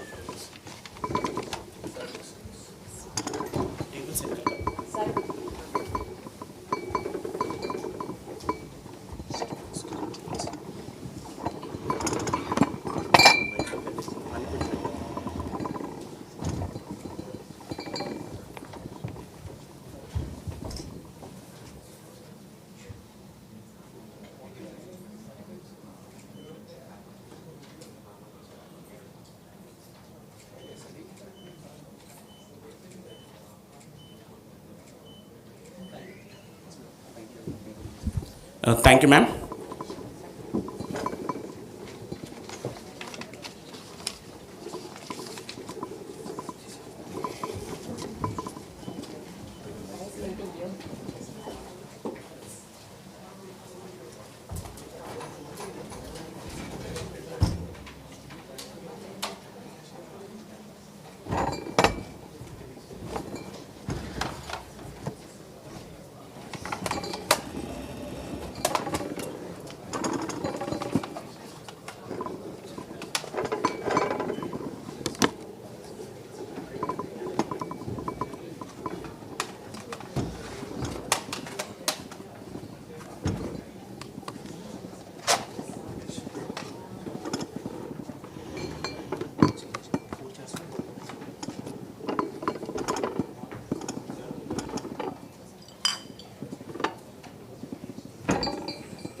Now we are starting the section section on cybersecurity challenges and opportunities. Now I request Mr. Daniel to please come on the stage, and Mr. Dr. Anil, and also request Dr. Anil, and also request Advocate Prashant Mel and Professor M.V. Panduranga Rao, please.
All right, you are my heroes now, but I want to say I work for the Israeli government, starting from the military, last position at the Prime Minister's office, Anil Rachmala. I hope I got, I think, a very famous speaker and writer, you could say, more than 500 articles, if I remember correctly.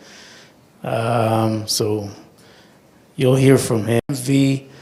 Panduranga Rao from the Department of Computer Science and Engineering at the IIT Hyderabad. So thank you again for being here with us. Dr. Anil, let's start with you. First of all, if you could give us a short address about yourself, your organization, please. Very good evening. So I am the odd man out here, probably. I came here to represent an organization called Edna Foundation.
Then put up an organization and wanted everybody to be safer.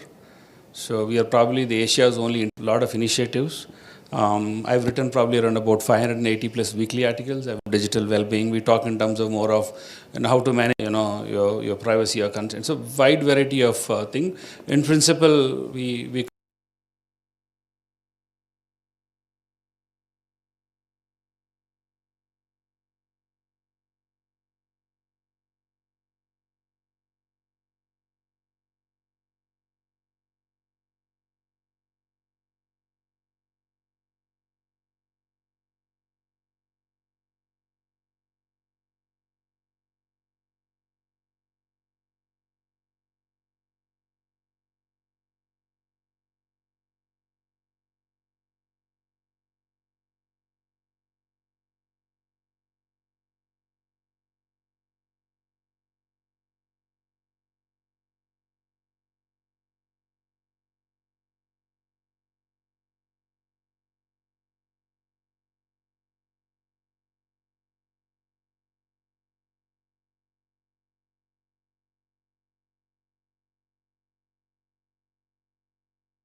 Okay.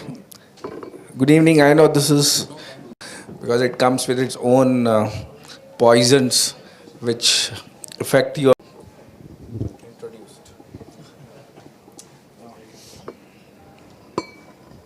On this a little bit more later is basically that we have started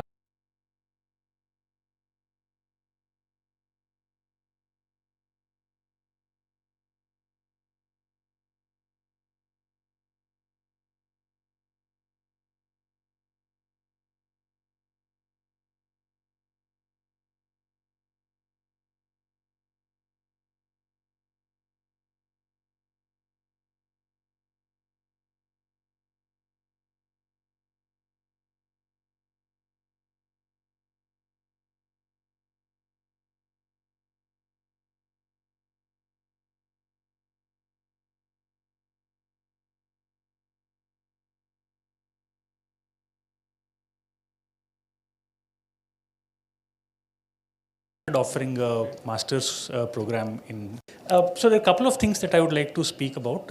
One is basically, firstly, let me. For masters in computer science, we would insist on masters in computer science, IT, and so on. But here, the eligibility criteria are more because we recognize the fact that expertise from various disciplines, mathematics, statistics, etc., is also important. Even electronics, for that matter. But having said that, so I would like to talk about the challenges that the academia faces in terms of cybersecurity specifically. As many people have mentioned, there's a huge demand-supply gap and that extends all the way to higher education. So, for instance, if you look at for instance, in computers in India, as is probably the case elsewhere in the world, if you talk about certain aspects of security, like cryptography, right? For instance, cryptology, cryptanalysis, and so on, there is sufficient talent pool, right? So you have because it kind of mostly involves mathematics, and we are Indians. Many of us are very good at mathematics, so you get many people naturally gravitate to cryptology and cryptography and so on. So there it's still okay, but when it comes to practical aspects of the kind that was discussed, 63 moons, the kind of things that they are doing, we don't have the PhD pipeline which leads us to for faculty members. Right, so we don't have. We always look out for faculty members who are very good in the practical aspects of system security, network security, and so on. It's not that easy to come by.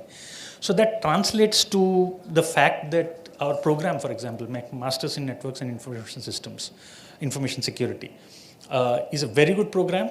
It has we give very good training in things like cryptography, some aspects of network security, some blue skies things like quantum communications and quantum crypto systems and so on, quantum networks and so on. But when you talk about the very practical aspects of security, we are kind of found I would say we are lacking there, and that translates to the supply chain of professionals. We cannot really contribute that much to the common man awareness increment, in the sense that you don't click on any link that comes.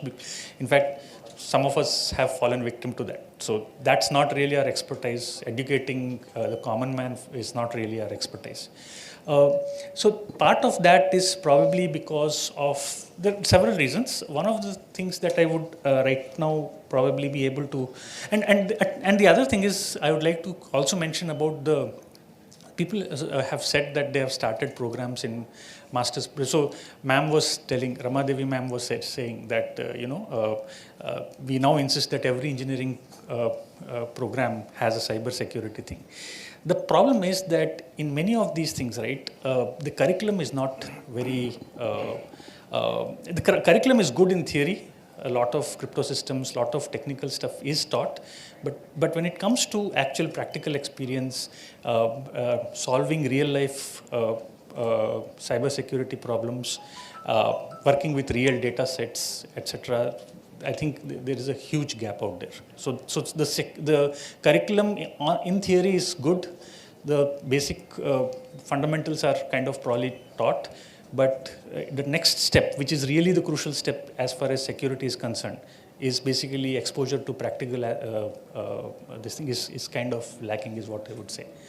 The other thing is that we, to my knowledge, there is not the amount of interaction that happens between the industry and academia in India in cybersecurity is not as much as it should be, right? So, for example, many of the problem statements, I think they were discussing before that, for instance, you do spectrographic analysis of the voice texts, and there are PhDs from Israel in the Israeli universities who are working on that. We don't have that kind of a connect as of now, at least to the extent that is desired. So there is a gap. There is a communication gap.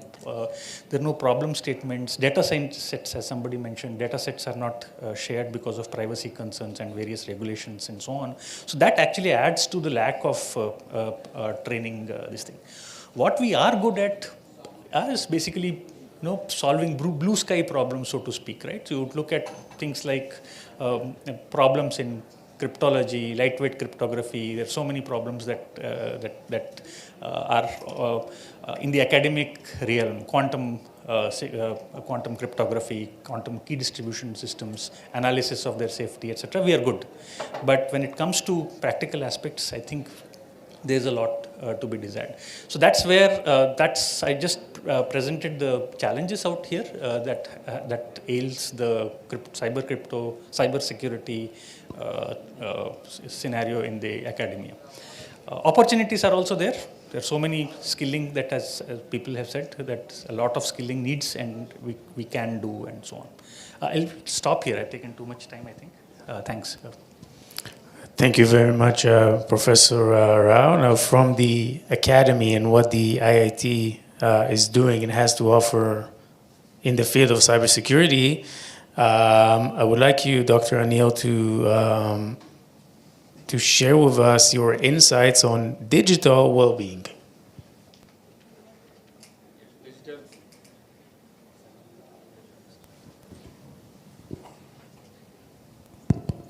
Yeah, digital well-being is a very wide topic, So I've prepared almost like 25 plus slides. So I'll try to slice it and to basically what we are trying to talk about it is we're trying to personal well-being, your life well-being, your work well-being, your communication well-being, everything comes in. The whole gamut. It doesn't talk about safety and security. It talks about in terms of how to manage your privacy, how to manage your consent.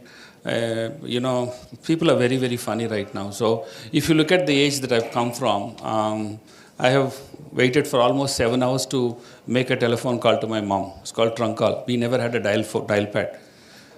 Then probably I was from a middle class family, high middle class.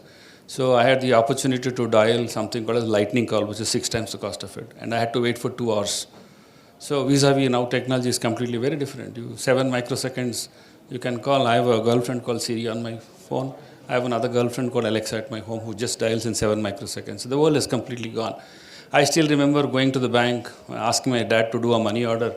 My father used to yell on the phone saying, it take me 2 hours to do that. So you can just sit on your Western commode and do a billion transactions right now. So the world has made us much more easier, and it has given us the ability to do anything fast and quick. So basically, the whole idea of trying to talk about digital well-being is to enable us to how better we can use technology. For example, kids, I don't know, some of you are young. They're able to scroll even before they can crawl, right? So people proudly put it on. I'm something very astonishing. I'm a social activist, so I'll be a little harsh on how society thinks. How many of your students are in international schools here? Any international students are there? Nobody? I'm telling you, just open the Instagram and type confession pages and presidents of the institution. You will be surprised and amazed to know what kind of narrative and viewpoint kids have right now. It is beyond your imagination. I'm telling you, if anybody has Instagram, just go and watch. You will not be able to sleep for the next 2 days. And that's the kind of environment that we are into. Because there is no formal education system. You're not, because if you, for example, I had to drive, the police fellow had to wait, 30 days of waiting, then test, and then, of course, I went onto the field to drive. For formal education of how to handle smartphone technology, nobody knows. And it doesn't mean that I say nobody should use smartphone and social media. So, see, basically, I'm an immigrant. So, for me, narrative, thought process about how to use technology is quite very different. I never sat with my dad to watch a television. My son comes, who is first engineering, he grabs the remote when I'm watching SS Bro. So, communication has changed, thought process, and everything has changed. I think we need to be little focused in what we do. So, along with technology, a lot of problems came. Fortunately, Chicago just left, so I can talk more nonsense here. So if you look at the crimes that are happening right now, be it romance, be it sextortion, be it anything, or e-commerce fraud, or any fraud, task-based fraud, you just paid for the likes, anything. The recent FedEx scam. How many of you seen today's advertisement on Times of India? How many of you seen the advertisement of this? What is the next ad besides our announcement? Anybody has seen Times of India? Nobody has seen? Yeah. He's talking about FedEx scam. That is where we are right now. FedEx is terrified, being a foreign company. He's terrified of what is happening in India, and we have not still waked up. Nobody is woken up.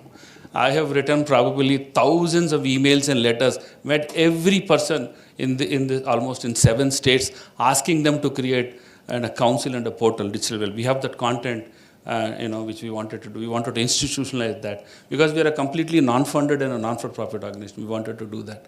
So imagine our advertisement is 1/4 page calling security professionals like you, and there's a 1/4 page on the left side talking about FedEx scams. Imagine where we are and what we are talking right now. So what I'm trying to talk about is, unfortunately, we are measured by likes and comments. You can be a riffraff or a vagabond, have 100 million followers, and you're respected very heavily only. So I don't have followers. I'm not Uppal Balu who like to have more followers. So I'm an idiot who has authored books and, Anyway, so what I'm trying to tell is, whatever you're seeing, you're not able to believe right now. You're not able to believe. Because the days have gone from Photoshop to deep fakes, now AI fakes have come. I'm sorry,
actually given a very great presentation, but it takes me less than $50 to does this, sends an email stating that please transfer money 5 lakhs because his boss is not there. As soon as he gets, India is a very conservative country. People don't come and complain. Imagine there are hundreds of frauds happening. We built like wonderful product talking about SIM swapping, identifying, something like that which people should be done. Anyway, so I've taken much time. Maybe the next speaker will speak, and if given a chance, then I'll have much more to talk.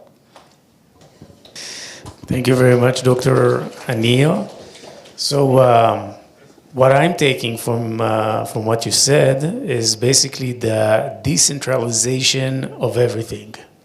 Decentralization of education, so every influencer now can speak on whatever they want, and thousands or In India, we speak in hundreds of thousands of kids are going to take this as truth. Same thing about journalism. Everyone can be a journalist, post something, regardless if it's true or not. And this is the area of fake news that we're getting into.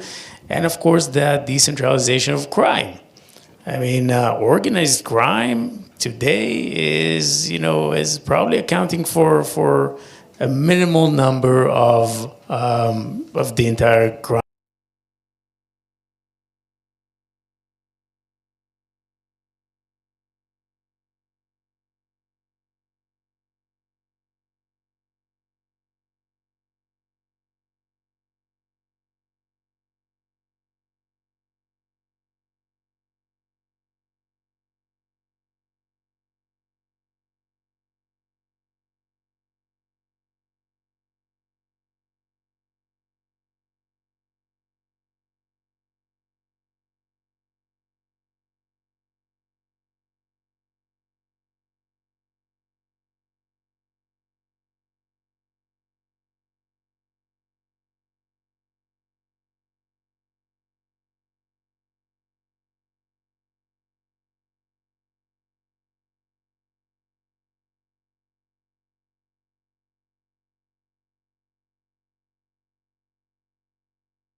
Good question. See, when it comes to cybersecurity and the crime associated with it, as you saw past presentations also, the weakest link which is being talked about constantly is the human dimension. The human dimension of cybersecurity is less talked or never taken as a challenge and worked on it. If you see our researches, if you see our startups, they are majorly based on solution to problems via technology. And the problem today when it comes to the cyber crime industry lies with the human dimension, the human part of it. The majority of the crimes which earlier speakers were talking about lies in the human domain.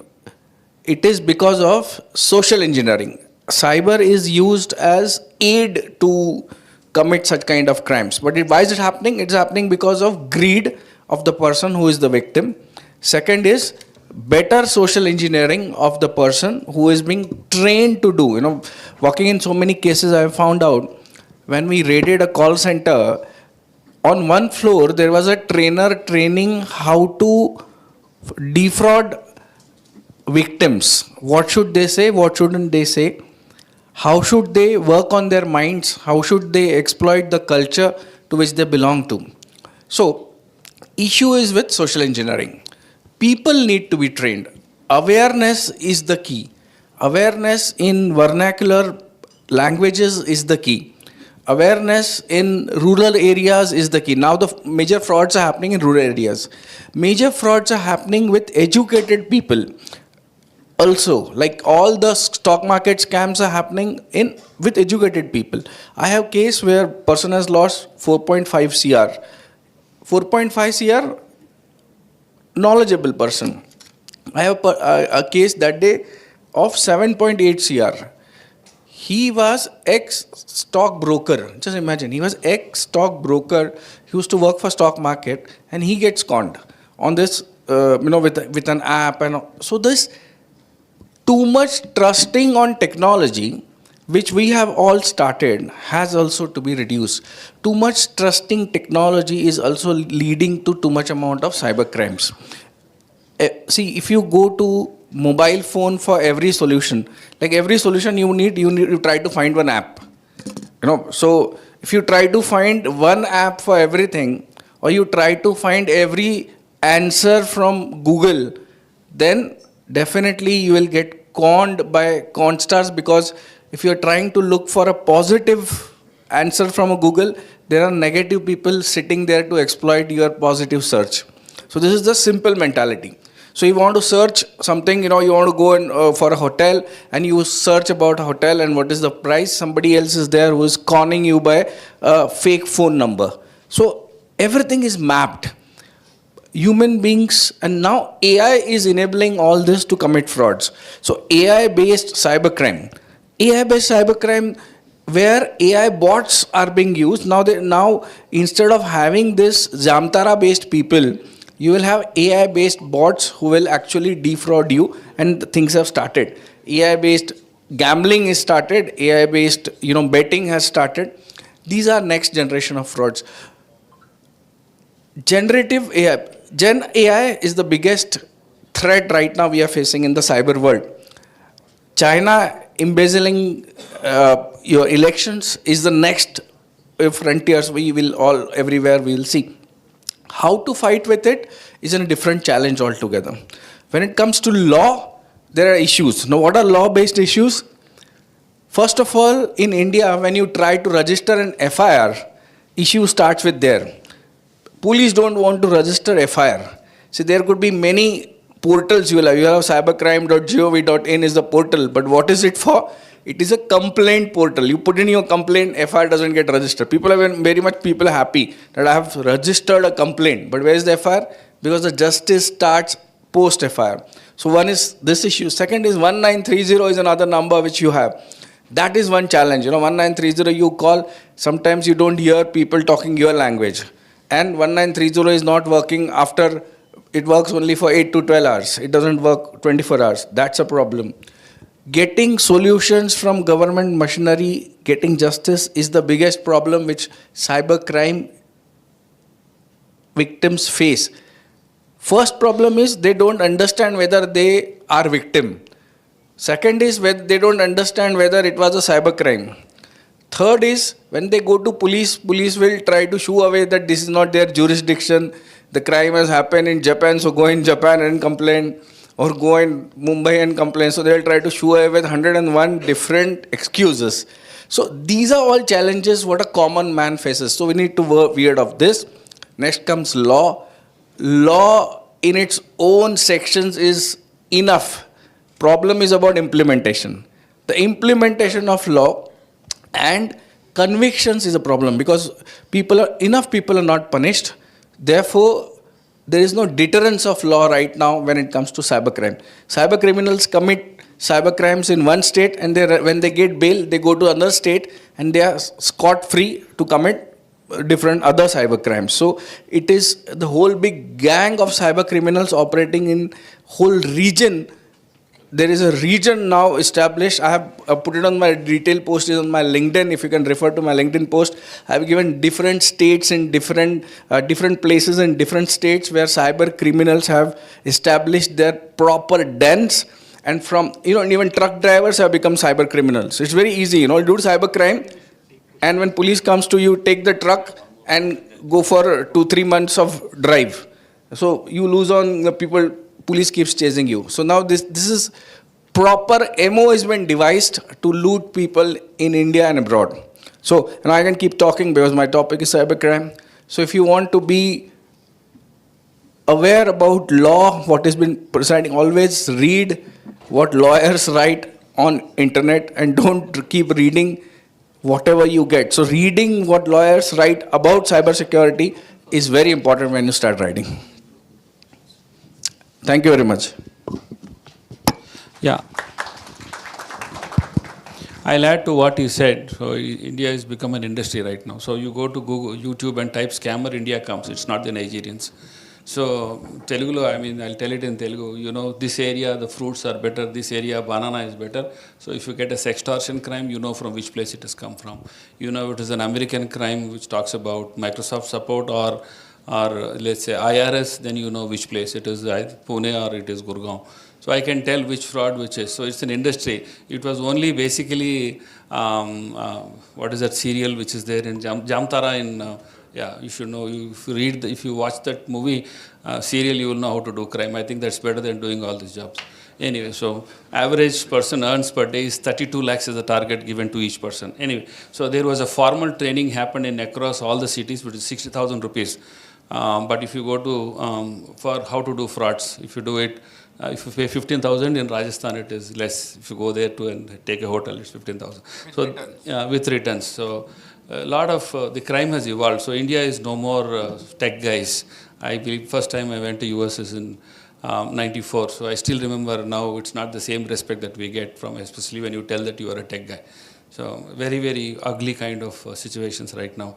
Bharatpur, I mean, I can talk about, so many things are there. But anyway, so people are giving more importance. And what I look at when he's talking about 1930, which is Citizen Financial Fraud Management System, you call 1930 FIR, it doesn't get sent to convert to FIR. And the money, most of the victims call me. If I go for a TV debate, I'll get 100 people who are calling me and I tell them it's Govinda. Put the money, it's gone. So 99% is very, very difficult. We know there are a lot of challenges from the government side also. I can explain more in detail during the dinner time. Anybody can talk. But technology has given us a lot of gifts. So my brother is there at the last, is Dr. Vijay, who is, I wish he's one of our trustees. So when I enter into his room, the entire family has got some 14 doctors. So first there's a disease called Dr. Google. So software engineers have the habit of, telling the doctor what is the disease to himself. So there's a Truman Show illusion. He feels very privileged. He feels that he is superior. There's another disease called Facebook depression. He gets depressed because unfortunately we are measured by likes and comments, right? So even Prime Minister was afraid of influencers. He had to convene a full day meeting with influencers and gave awards to all his followers. And most of them were BJP people, sorry. So anyway, so everybody is terrified because the propaganda can happen, everything here can happen. So even girls put a lot of selfies. It's also a disease called body dysmorphia. I can talk about it separately. We can have a psychiatrist also talk about it. But overall, in terms of how we are relating technology, the digital well-being plays a very important in terms of how to manage yourself. It's not about addiction, managing smartphone. You should know. My daughter has finished her architect, and when she was in 10th class, she's finished a master's in architect. So when she was in 10th class, there was a competition, and somebody got a first prize, Camlin, for drawing. And I don't want to name that school, it's a Hyderabad-based school. And they put up on social media, it was not very famous at the time, stating that he got the first prize. And the original owner of the picture actually gave a notice, copyright notice. The whole school was shuttered. If the student would have known that what happens if copyright protected material is happening. All this learning, what I'm trying to tell is, all this learning only comes from digital well-being. It's not about trying to be safe, wear helmet, buy antivirus, no. Common sense is not there for all of us. So the common sense is built up only because of the awareness and knowledge that we have. So we are also trying to build a portal I'm right now on board of studies for almost like 17 including engineering and universities. Wherever I could push, I pushed it. But some people, I don't want to shy away. If anybody wants to support our foundation, we can build a portal and give it free of cost to the entire public in India. So we can do that. Anyway, so last question, but not the least, is that we should know how to manage technology better. I'll add two humors to it. So if you go to a marriage, for example, if you go to a Christian marriage or a Hindu marriage, anything, so the first kiss is most important for them. So instead of the first kiss, they focus more on the selfie. So where are we? Where are we going? How do we manage this? What is important? You go to a movie, they start taking movies, right? You watch them. Anyway, there's a live going on, you can take a bite about it. So you have to balance yourself in terms of how to use technology. I said, definitely, I'm a technical person. I'm heading Oracle and SAP. I know how much benefited because of technologies, but all of us do not know how to manage. I know there are gurus, there are big guys, there are a lot of, I'm a CISA by the way, anyway, certified. There are a lot of very highly educated people here, but the most important point that I would like to tell is common sense is missing in all of us. I do agree, there are great products that are built, it's a wonderful opportunity for everybody, and whatever that video that he has shown, If that works, I'm telling you, most of us would get benefited. As part of CSR, if you could release some of the features free of cost on Android and iStore, I think some basic features at least, as a teaser to do it, I think that makes a lot of sense. Anyway, and by the way, interesting thing that a lot of great things happening around. I just closed it by half a minute. We were doing some work on cyber-enabled human trafficking. It was US-funded project that we were doing. And the moment you talk about human trafficking, what do you think? It's just prostitution or slavery, right? Now it is enhanced with technology. So what they're doing right now, surrogacy is what is happening right now. You know what surrogacy? Organ trading is happening. People have been pulled from Turkey. People from under Mahesh Bhagwat sir's leadership, I think more than 100 people have been brought back from Dubai and Turkey because they have a legal allowance of doing organ trading. Surrogacy, you see Lambadas from Medak district, they're captured and they're asked to carry and their money is given. And furthermore to it, there's a forced cybercrime happening. People go with fake jobs to Vietnam, Thailand and Philippines. They are actually smuggled from there to Burma, Rangoon, which is what's called, what is the name? Myanmar. Now it's called Myanmar. We call it Burma because old person would die. So Myanmar, people have been called back. They were actually asked to stay in the water up to this feet for 12 hours or pay 4-5 lakhs ransom from. There are registered FIRs right now. So technology is not only creating greater benefit, but it is also creating indirect benefit to the scammers and everybody. So I think that everybody here, I'm not sure if you agree or not agree, with the experience that I come from with 8.5 years of a foundation, we have filed PILs in Supreme Court, we've done so many things. And we think that awareness is the key. Definitely products. Compliance is also not that great. As I rightly agree, you file a complaint, nothing will happen. But there's a problem to it. I can explain during the dinner what is the problem of the police authorities as well. Anyway, this is a wonderful opportunity given to me. And thank Assocham, thank everybody, all people. Chatterjee who referred me here. And I worked very closely with all the people that sat here.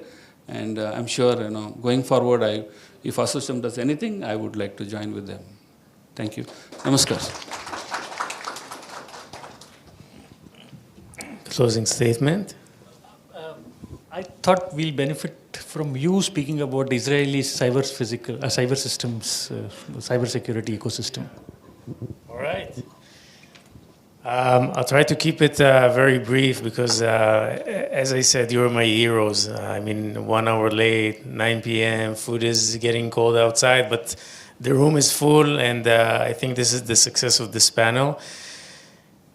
I'll say very briefly, of course, I will take any questions later on dinner, but Israel is the size, in terms of population,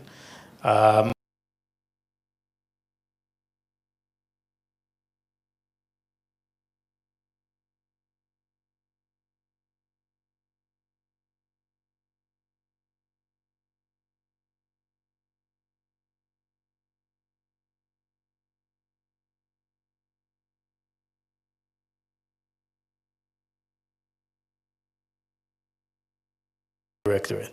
For him, it was very easy. He found a breach in a company. His team picked up a phone, called the company, told them, look, you have a loophole, breach, whatever. There's, foreign hackers or APTs looking at your system. Close it. If you can't close it, we'll help you to close it. That's it. 10 million people, it's very easy for the central government to reach to each and every one and try to mitigate the problem. Of course, it's not 100%. It's 99%, which is pretty much the success rate of the Iron Dome and rest of the layers that you saw actively intercepting the Iranian missiles last Saturday. And with that approach, the Israeli cybersecurity is known to be very resilient. This is one point. Second point is that us Israelis, we have to go to the military. Now, we can debate whether it's a good thing or a bad thing. I really enjoyed my service. And, but the point is that the military has access to the best manpower and brains, because everyone is going through a selection process that starts at the age of 17, when you're almost in your final year of high school. And it takes you to a series of tests and divert you to, let's say, a military unit that you will be able to practice your expertise at the best. Now, it sounds funny because, come on, none of us is expert at anything at the age of 17. However, you need only a handful of people who are very talented and gifted, and therefore the military has the primary access to those people, and those become the core of the military units that create the most sophisticated and advanced cybersecurity tools. When they finish their service, they join a company or start a company and create something that is then being sold to the world. And this is pretty much what we're doing here at 63 Sats. We just came back from Cybertech in Israel last week. So we saw, very mind-blowing cybersecurity solutions. Now we're bringing them to the Indian market.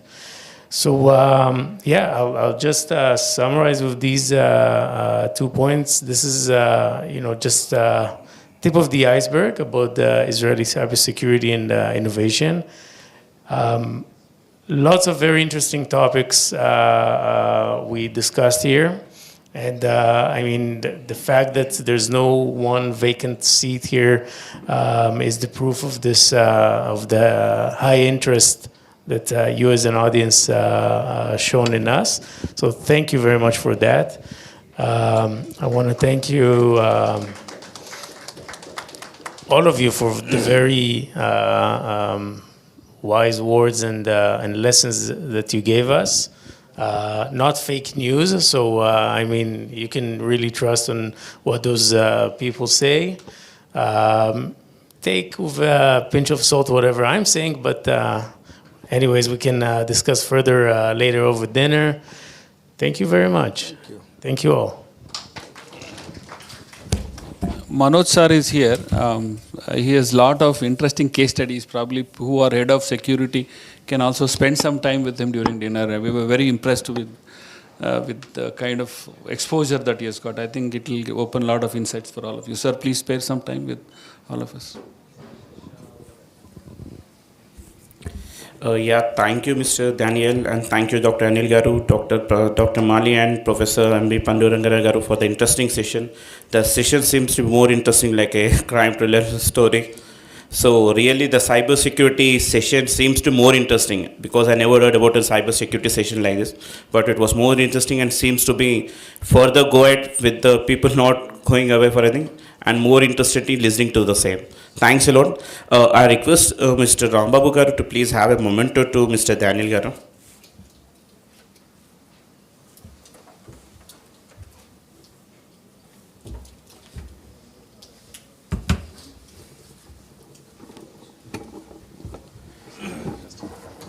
It's a GI Cherial painting. It's a GI tag from Telangana.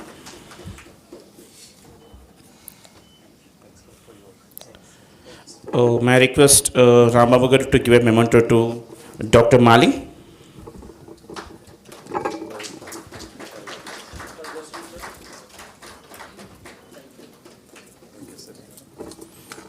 A token of gratitude to Dr. Anil Garu.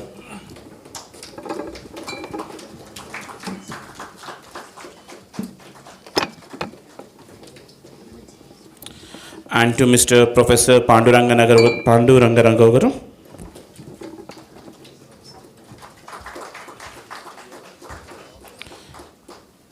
And a great thanks to all the delegates for your kind participation and for waiting for so long time. Thanks for all. May I request all the speakers to have a group photograph, please.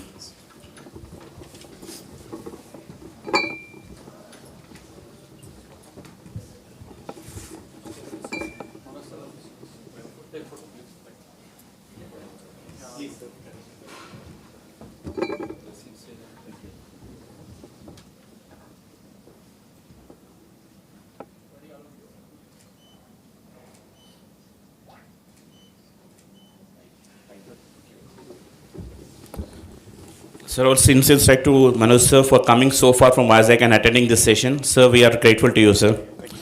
And the speakers are available. If anyone is interested to speak to them, we can have a networking dinner over here. Thanks to all. And in case if you to miss anything, you can just email to us. We'll connect you with all the speakers also. Look forward to your participation. Thanks. Yeah, even as per the advice from the ma'am from the Chicago, if anyone is interested for anything with the ma'am to take it forward, you let us know. We are there to work with you. Thank you. Thanks to you. Please join for the dinner. Thank you.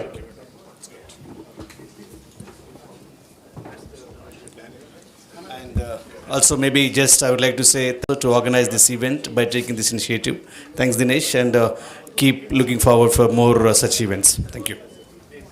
Thank you, sir.